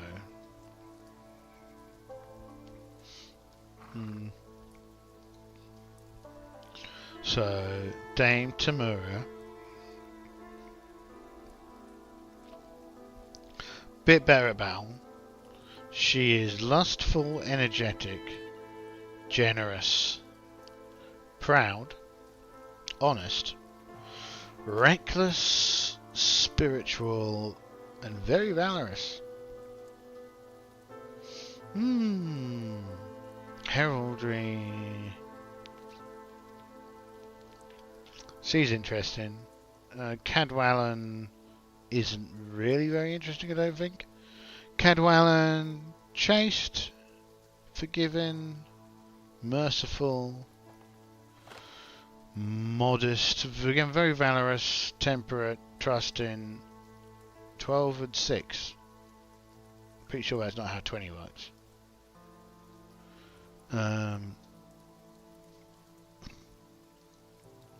Kvenild, probably. Pretty balanced, valorous, energetic, proud. A lot of these are proud. Worldly, reckless. I do like reckless. Statuesque but loud-mouthed. I like it. Saxon. And Sir Astrius.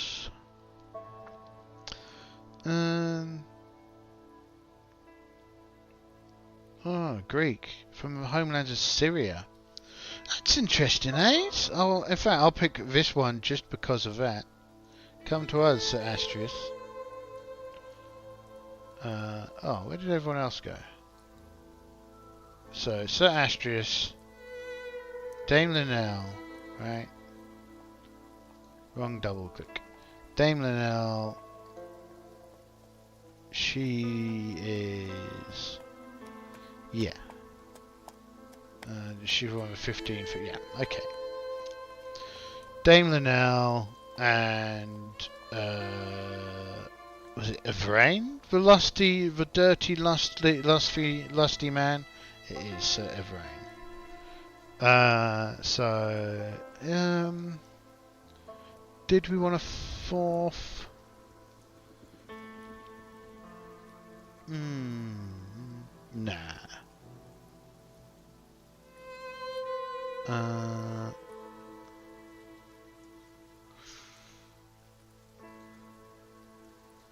Hold on. They should probably will have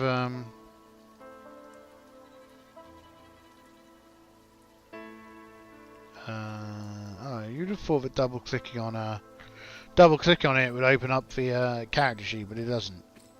How unlike Foundry. Sir Dame Linnell. So, oh, okay. So it doesn't have like details in the Squire section, so maybe that's something we need to add. Oh, I also just noticed something else. Holdings. Squired, knighted, 507. Stuff. Okay, cool. I think these three will do. I think. Dennis, we want to bring in.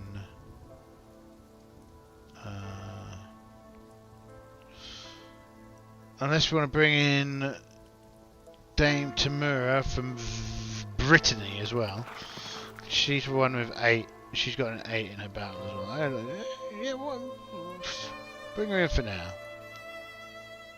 You can never have too many skills on the table, I think. So these are the 4 that we're gonna have as our main travelling party when we give it a try next week. Cool. Let's hide this. So yoink. Oh, here I am back in this corner. Oh, I bet that cheers you up. Now that I've returned here. So tomorrow I might boot up some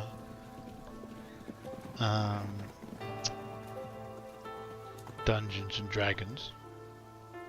Maybe. We'll see. I don't have anything scheduled, so I may not. I may make some videos. What I really need to do at some point. In fact, let's look at it now. Let's look at it now. Obsidian. Yes. See?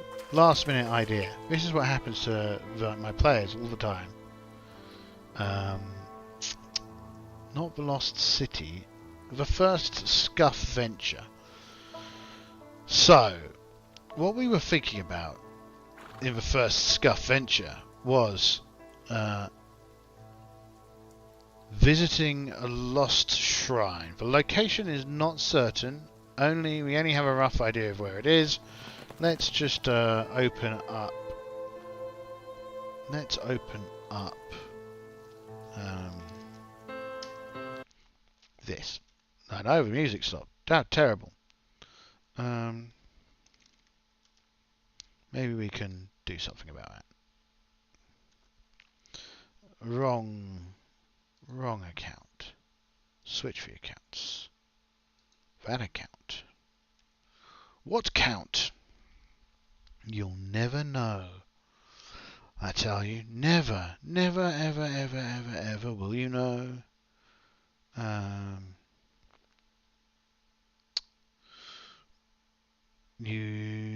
Let's take a look and see. Over here? Yeah. Let's just fire up. Let us fire up. That's only 3 minutes and 5 seconds. That's no use. We need about an hour's worth of audio, don't we? That's 5 hours. Much too much at audio.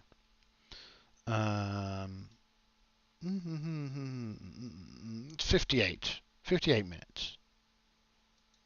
Let's do it.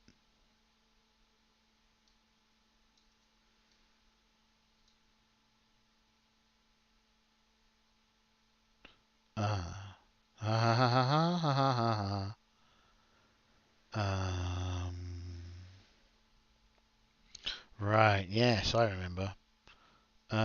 Let's try. No, this is fine. Let's do this, and then what we can do is we can do this, and then we can do this. Yes. And then we could do this. Do that? You deaf? I don't know. Am I deaf? Are we all deaf?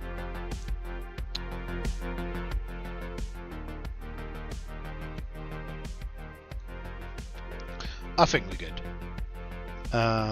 Let me click that button. And then let's click that button. And then let's click that button. And then this button. Yeah. See if that works. That did work. Result. And let's then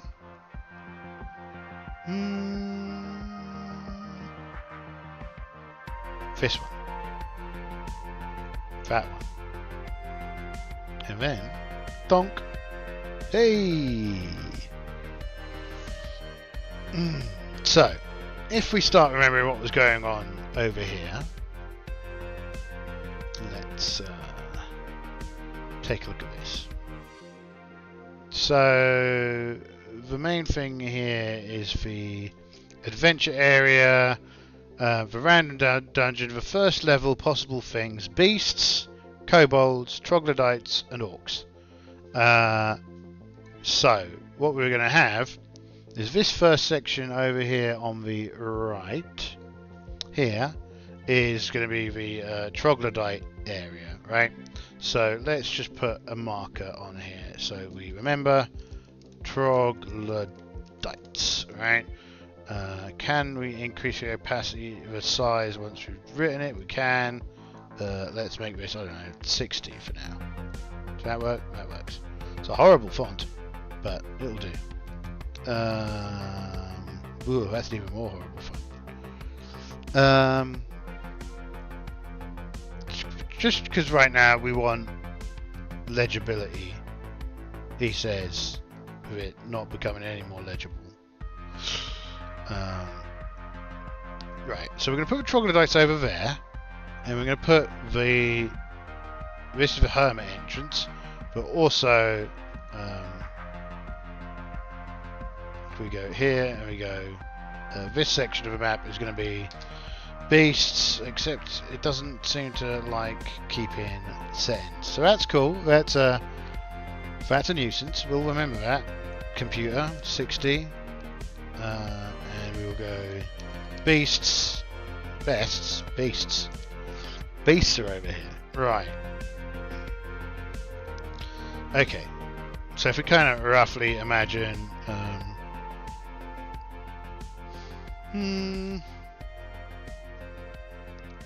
There's no really easy way to cut this up into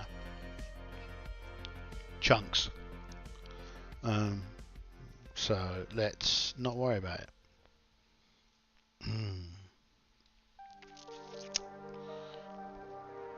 So yeah, troglodytes have this area. If we just quickly, we won't number the rooms yet. Sorry, my head's starting to hurt. So we go for the troglodytes, beasts, and I was actually, when I was thinking about this, was also having maybe like a core section directly underneath the temple that you find if you go kind of straight to the temple, and the area under the temple will be undead. I know I said undead, not great. Control Z that for a second. We want to turn snap on, we want to turn roughness off for this section, right? So we're going to go, and we were saying this is 10-foot scale, right? So we're going to say directly underneath the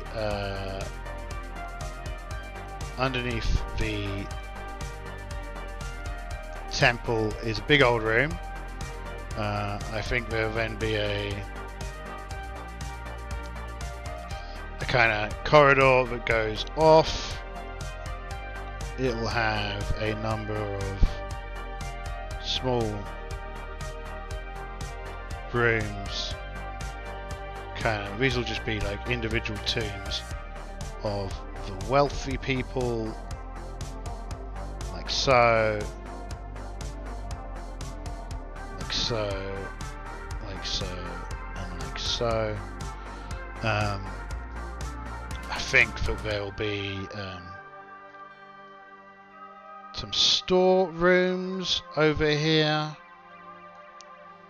like so. So this is kind of like the stores, the old stores for the temple, probably. And then I'm gonna have,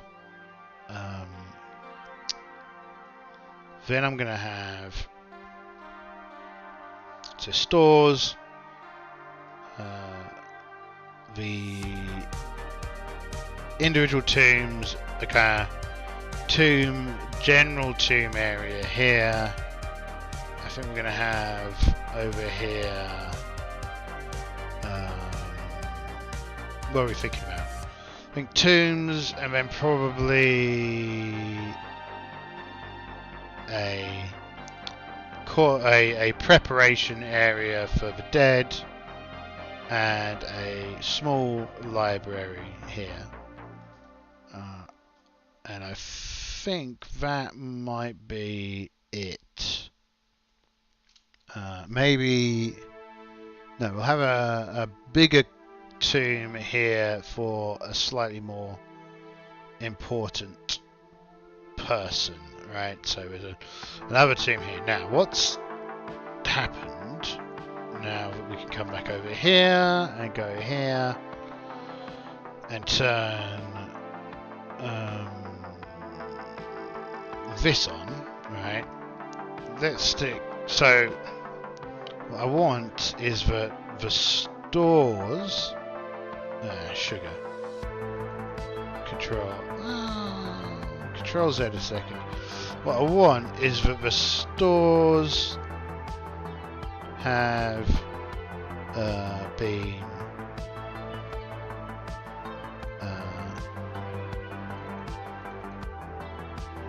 sugar. So no, I didn't want that. So what we want is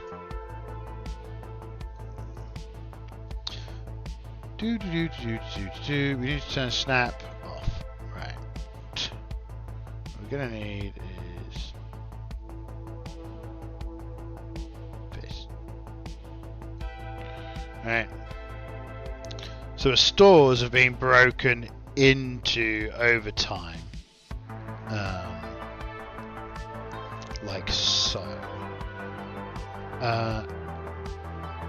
From here.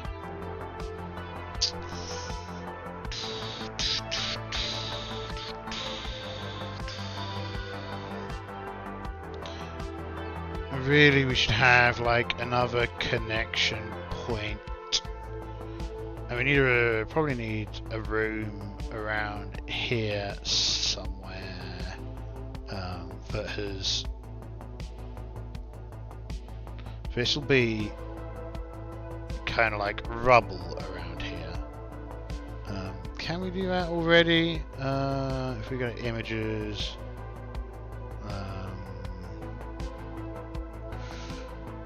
Gas, not gas. Not that. See, I wish that these were easier to put down. Unfortunately, they're like overlay pictures, which makes them a real pain in the ass to work with. Rubble, right. So if we put this here, right, so it can be gotten through, but it'll require the characters kind of clambering over it, right? Which is not really much of a problem for the troglodytes when they do go this way, and there'll be like some scurrying creatures that could go the other way. But yeah, cool. So this is kind of like rubble. It'll hold up the party, and it's why this place isn't kind of constantly entirely overrun.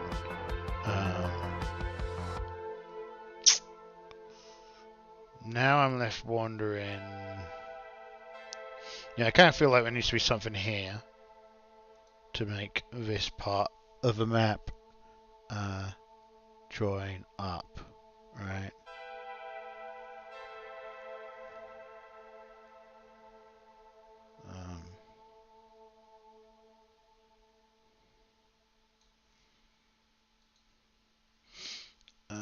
like so. This, you know, there should probably be some dead ends, maybe even alternate entrances, right?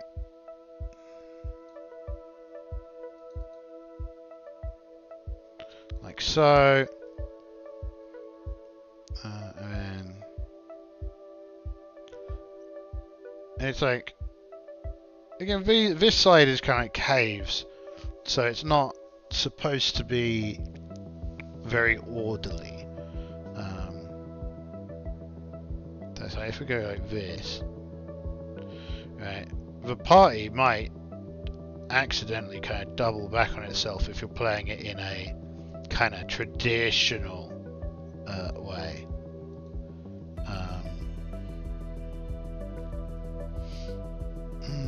I'm kind of annoyed that I don't really think that there's a good way of connecting these two. We might be able to just connect these two with like a long corridor, but then it feels like we're not doing our part, right? Yeah, a bit bigger. Maybe put like a little thing here so that these are more of a thing. These feel a bit it might be worth using a slightly smaller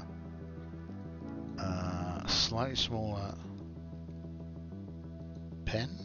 Is that smaller? No. Here. That's very small. Control.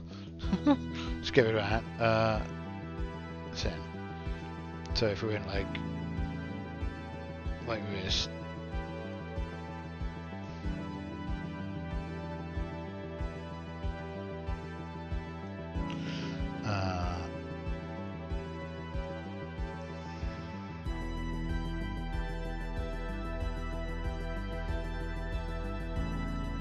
It's a bit less like a penis, kind of falling off of it there.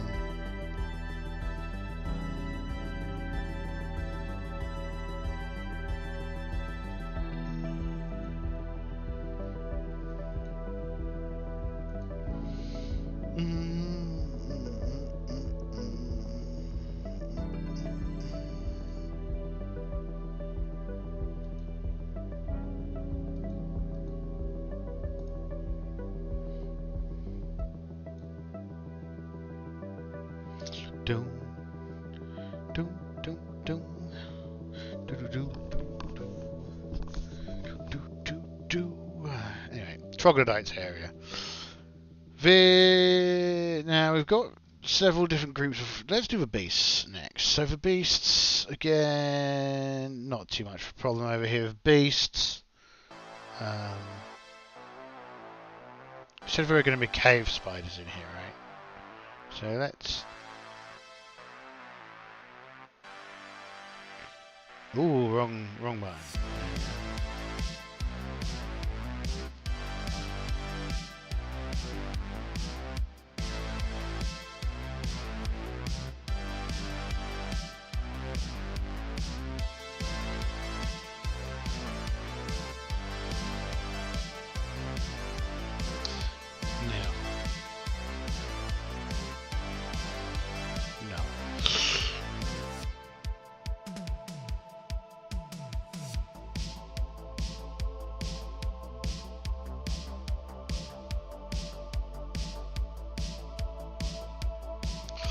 That just put in some like let's put in some smaller areas. I mean, I'll just do this massive thing. Yeah.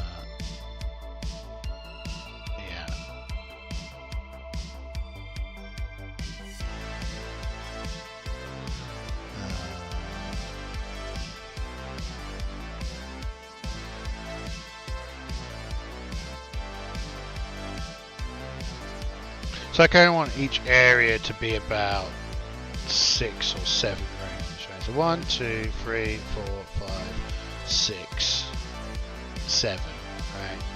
You know what we're looking at here? 1, 2, 3, 4, 5, 6, 7. Yeah, we have interlude area. This is really kind of like an interlude area. And probably have, I think we have something like 12, 16 troglodytes in here. Undead. Again, the other reason we're having some undead in here is it does give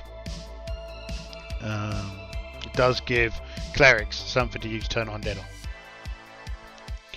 And if someone's going to have a bunch, they're going to invest kind of in being a cleric, I kind of think that they should be able to use the unique advantages of being a cleric. So yeah.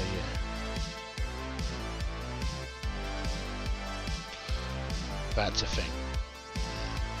These kind of rooms, when you're playing a traditional kind of mapping game, are a real nightmare. I'm really making my life difficult here. As these will be a nightmare to describe to anyone. But then one thing that I've started doing, at least when I use Foundry, is I will colour. I'll use a little cutout for the room shape, right?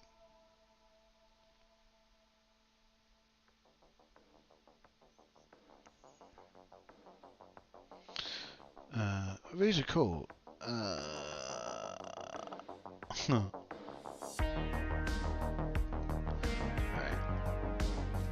And I kind of feel like that's 1, 2, 3, 4, 5, 6, 7, right? Okay, cool.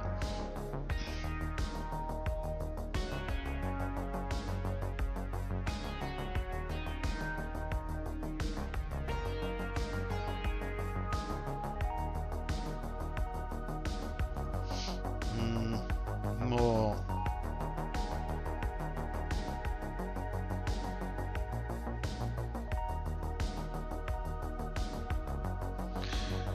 I'm going to come around here with a slightly smaller corridor shortly and connect up some of these things.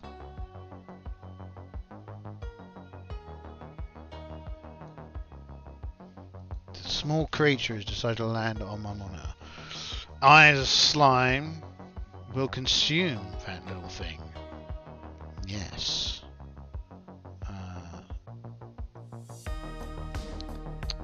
Do.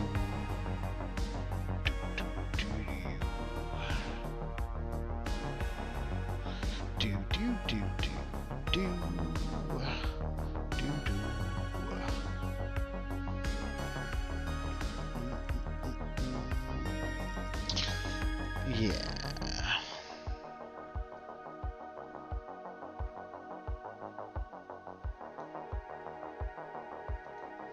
Like so, and then I'm going to give it a little one, like this.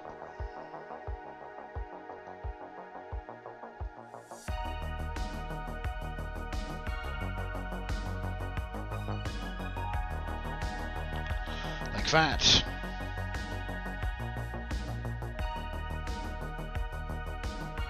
This.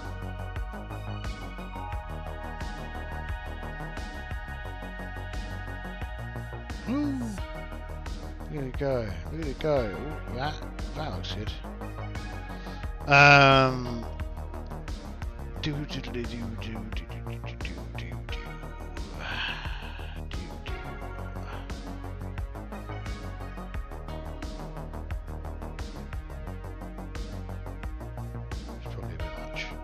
Probably a bit much.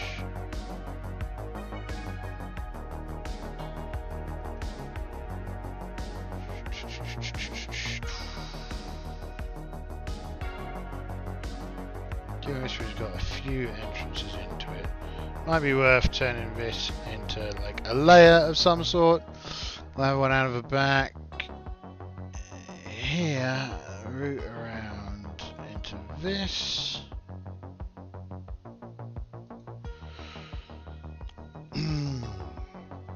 Now we should connect these up. Well, let's take a quick look at our notes again. Random dungeon, first level beasts, kobolds, troglodytes, orcs.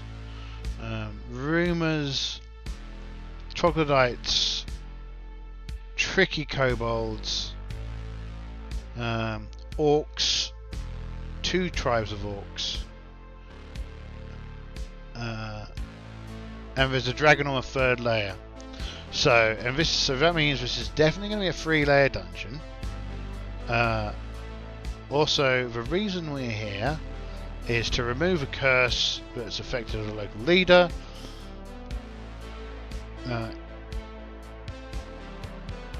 And yeah, okay, so beyond that we don't really have much to say.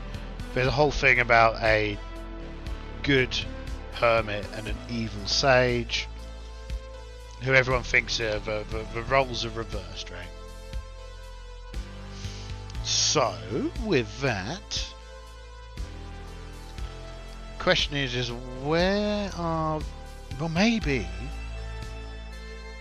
the beasts area doesn't link directly to the old chapel, right? But it will... Maybe... Should it just have a direct route down to level 2?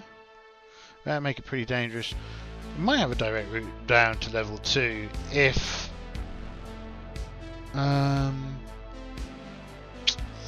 what we could have is a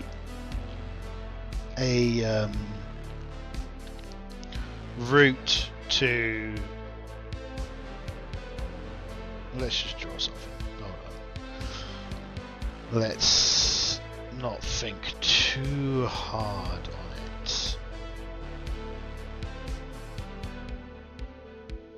because it doesn't need to make sense. Right, this is the joy of making old dungeons. Old dungeons don't need to make sense. So, the same vis-a-vis embalming rooms. I know what we could now. Well, there's almost definitely... The question is where on earth has the thing that is going to release the curse gone? And why is it gone where it's gone? So, I kind of guess what it should be is a... Let me just double check something. Referees 2, players 2. Let me check with cleric spells a second. Cleric spells, cleric spells, cleric spells, cleric spells, cleric spells, cleric spells, cleric spells, cleric spells. Quest, raise dead, dispel evil, create food, commune. Level 4, create water, cure serious wounds, neutralize poisons, protection from evil, speak to plants. 3rd level, continual light. 5, remove curse. Fine, that's what it'll be, right? There's a scroll of remove curse in here. Let me just make a note of that, or else I'll forget. Where are we? So, this is going to be important. Why are we going through it? Removing the curse that is afflicted the local leader's children. Why are we looking for the solution in the temple? Because there is a scroll of remove curse hidden there.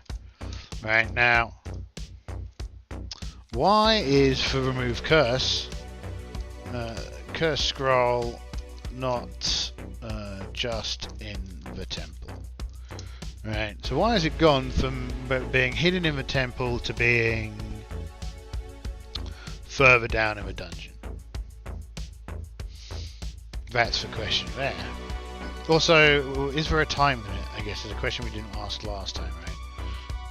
Is there a time limit? I kind of feel for early partners we could have a pretend time limit, fake time limit, where they feel like there is a time pressure but there isn't.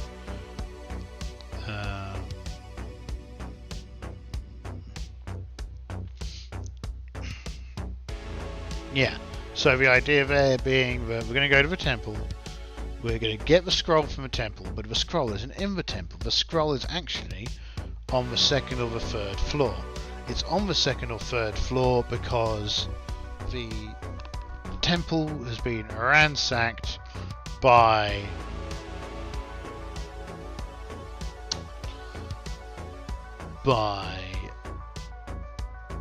cultists, troglodytes. What might be on the second floor of this dungeon that might have stolen it? Has a reason to steal. Has a reason to steal the scroll. Did they steal it just because they steal stuff? Did they steal it because they knew what it was? Sorry. Spectres, sphinxes. Definitely not sphinx. Svirfniblin? Maybe one of those? A Svirfniblin? Does it matter to start with? Probably not, because we're probably not going to be able to get past the first floor, which is fine. But they will get there and, well, they will get there and determine that the, maybe, that the scroll isn't there, right? So we've probably got like a year to do it, to get, to remove the curse. And remember, that can be quite a short time depending on how lucky they get or how unlucky. So yeah, is there a time limit? Like 6 months. 6 months. Why is it not just in the temple? Because the evil seer took it and put it into the evil temple, which is on the third floor, right? Because the evil seer moved it to a evil temple, a temple of chaos, on the third floor of the dungeon.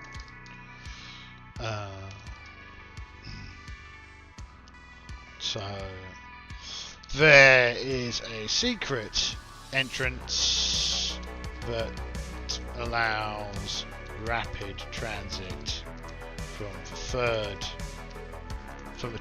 the chaotic temple to the town where the seer lives. Right? Okay, so that's a whole thing. So there's an evil cult that's trying to overthrow the leader. So there's an evil temple built below, a chaotic temple built below the main temple, right? Okay, cool. So that gives us why it's not here. It's also why he managed to get in here, get it, and leave. Which is also why the undead are here, right? So we should probably note that as well. So the evil seer is the one who raised the undead. The evil seer is also the one who has raised the undead that inhabit this place. Right. So he's kind of a necromancer as well. Cool. Okay, so that's cool. Troglodytes, beasts. We can kind of think about it a bit like keep under the borderlands. So we also have a goblin layer. So let's put the goblin layer over here, right? I should probably have used a slightly bigger thingy, guys. Oh well. That'll do.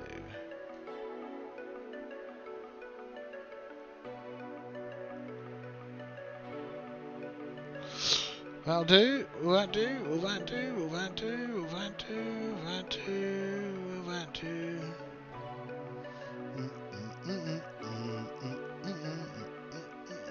That'll do. Alright, let's make this slightly bigger.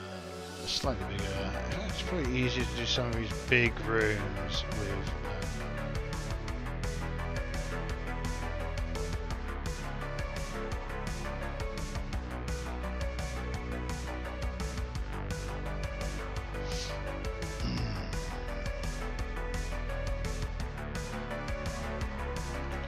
kind of imagine that the goblins kind of have some cave-like rooms like these, but then they've probably also carved themselves out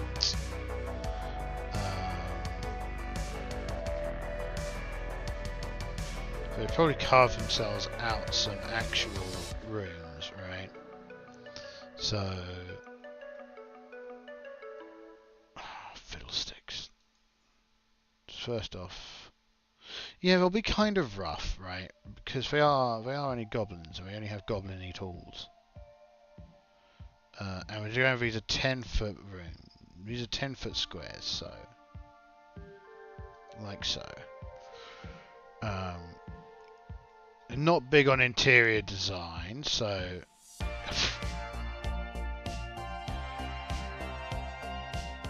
like so.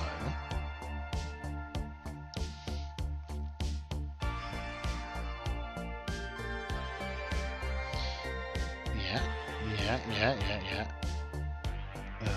So it's 1, 2, 3. So one more room. And this will be like this. I've put a bit more effort into, right? So this is that's the thingy room, right? So they'll also have an entrance to the surface.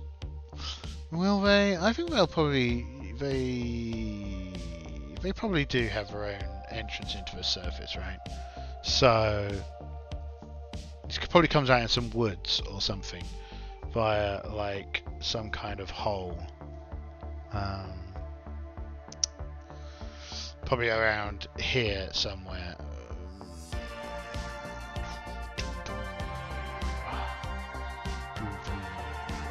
So if we go back to joining together with this,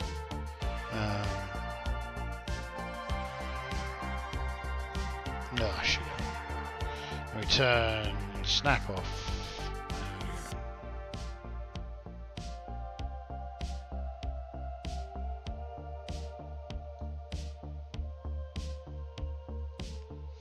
Like so, and then we can bring like this. Because the other thing is, you know, players will sometimes just get bored of following these here passages. Wiggly wiggly woo. Alright.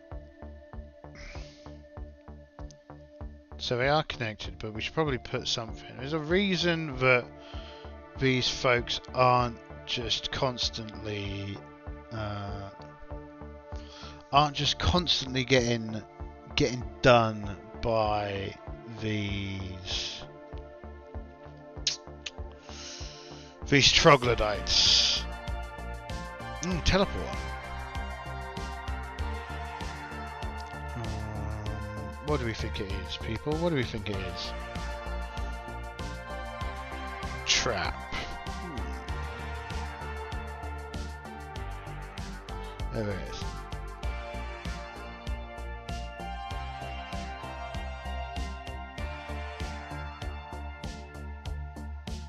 But also I think probably again they're probably protected by some rubble as well. I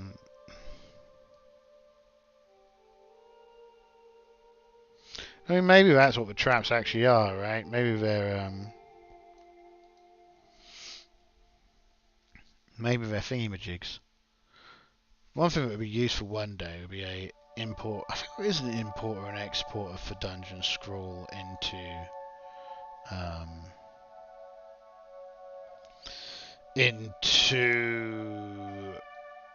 what's it called?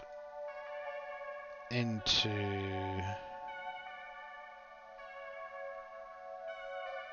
Foundry.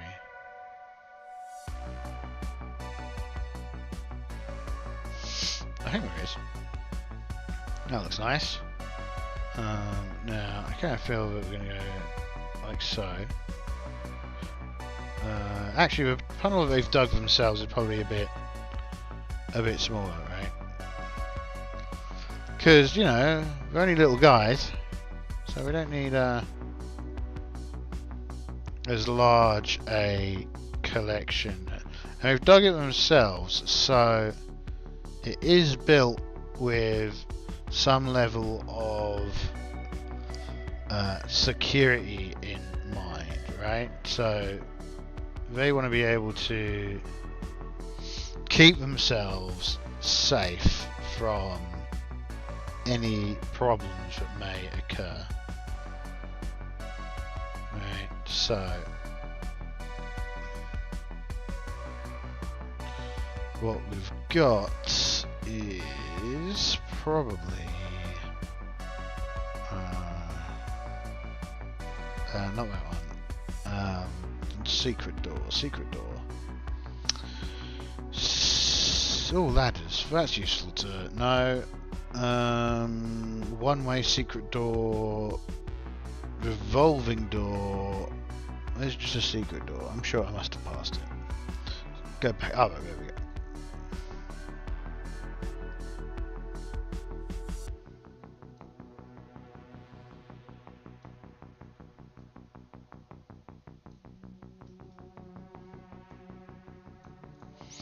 Right. So that's a secret door.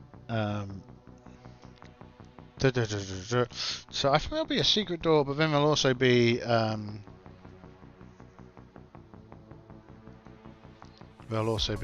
normal door,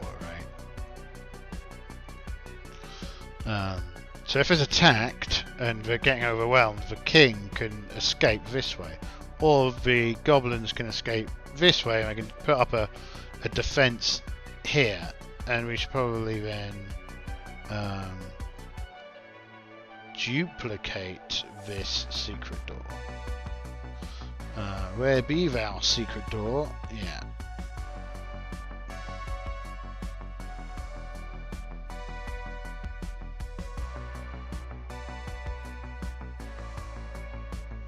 Here. Right.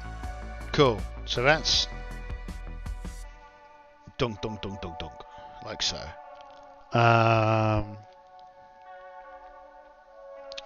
Double door, single door.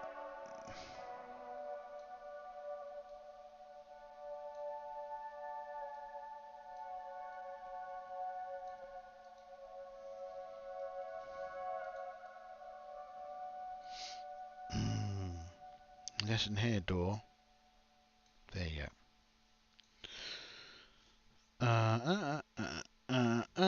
Yeah, so then connecting it into here, so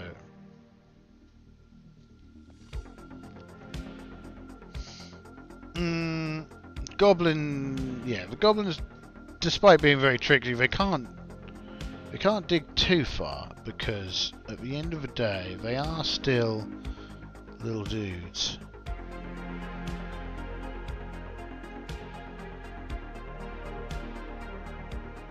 So they'll dig through here, and again I feel like this will be a secret, right? They don't want visitors. They especially don't want human visitors or troglodyte visitors. So they're very anti-visitors, not into the visitors. Visitors are always trouble. You know what I want? I want like an entire race of goblins who have really deep voices. They always have like squeaky. Everyone always does them like squeaky little voices. But you know, maybe they're really gruff. You never know. I support gruff goblins. That's what I support. Gruff goblins.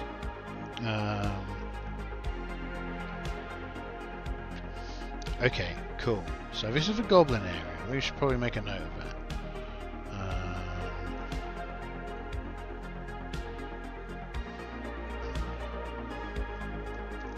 Goblins. Size 60.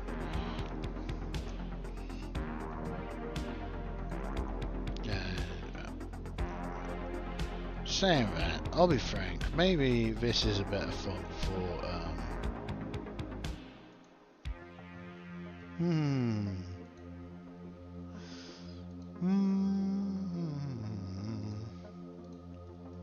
for this. Okay, cool.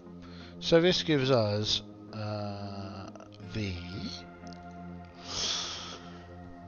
So we've done the goblins and we've done the beasties. So we've just got the orcs left. We've got to number everything up and populate everything. So, you know, it's hard work being over ambitious. So there's 1, 2, 3, 4, 7. 1, 2, 3, 4, 5, 6, 7-ish.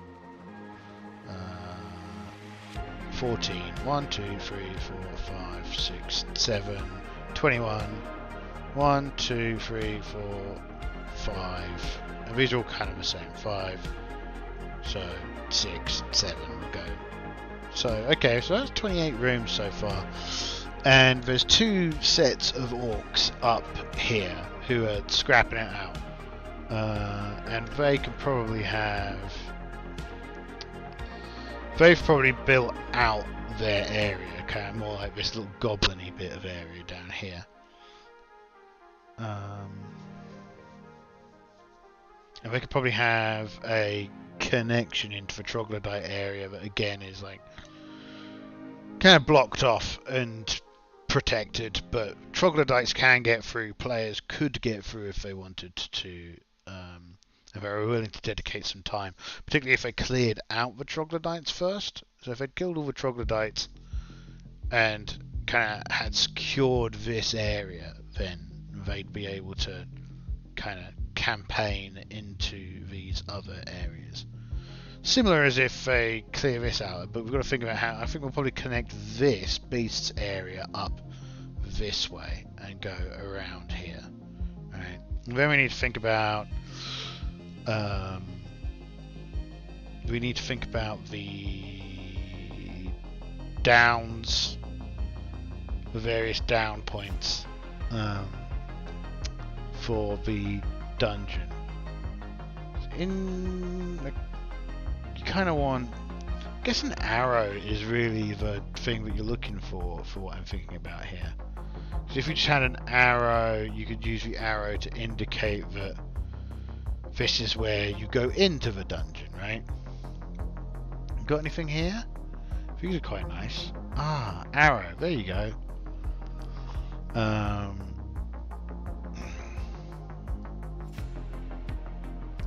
So if I use these arrows to indicate entrances, right? Any other arrows on here that look like entrances? Oh, that's interesting. These are nice. These are new. I like these. I like these a lot. I've not seen them before. I don't. At least I don't think I have. I mean, I've seen the iconography before, but not these cleaner versions of it.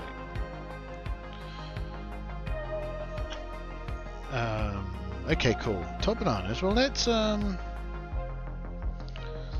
get to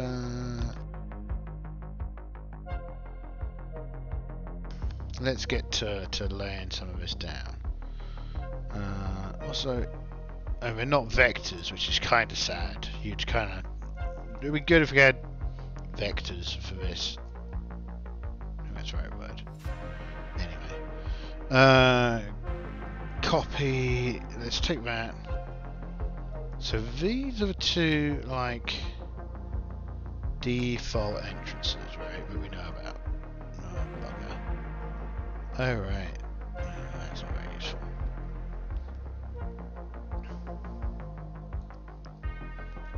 Right, so we've got two there. I think the goblins probably have one. I probably want a different icon for this. Can I use the dotted circle? Maybe.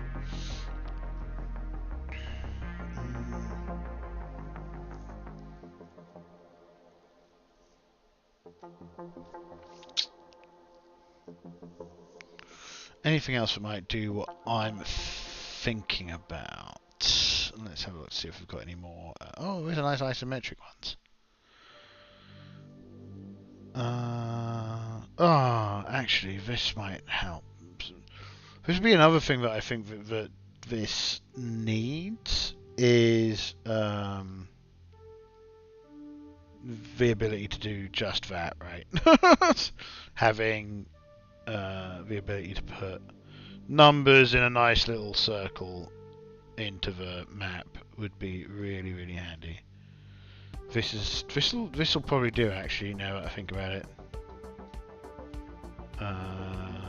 Well, it'll do for now anyway, so we can have an indication of where we've got a exit from the dungeon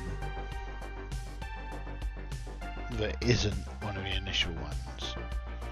I think here we have we got some stairs? I'm sure we've got some stairs. Spiral stairs, circular spiral stairs, straight spiral stairs, cage, that's exciting.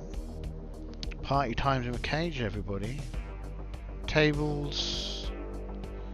Maybe they've not got maybe they've not got a set of stairs because this kind of makes bad stairs in and of itself.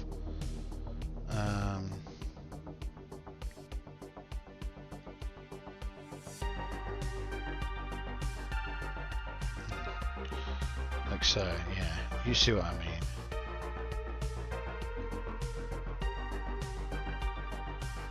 It's not what we wanted. If we go like this.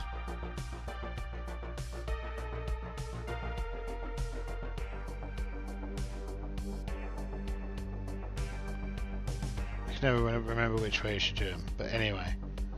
Well, that made my eyes go weird.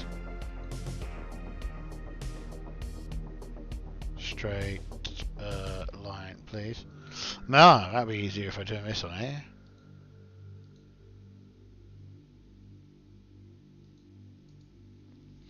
Right, cool. I might change that at some point soon, but cool. We've got this exit. It's quite a big map. File, save. Yes. Saved. Cool. Okay, well, that was a pleasure. An absolute pleasure. We've done some bit more of a scuff venture. And yeah, we're done. We're good. We're happy. Situation is all complete. Let's just hide this for a moment. Yeah. Thank you very much. I am your loyal dungeon slime as always, and I will leave you to contemplate your weekend, and maybe we'll see each other again in the not so distant future. You never know. Farewell.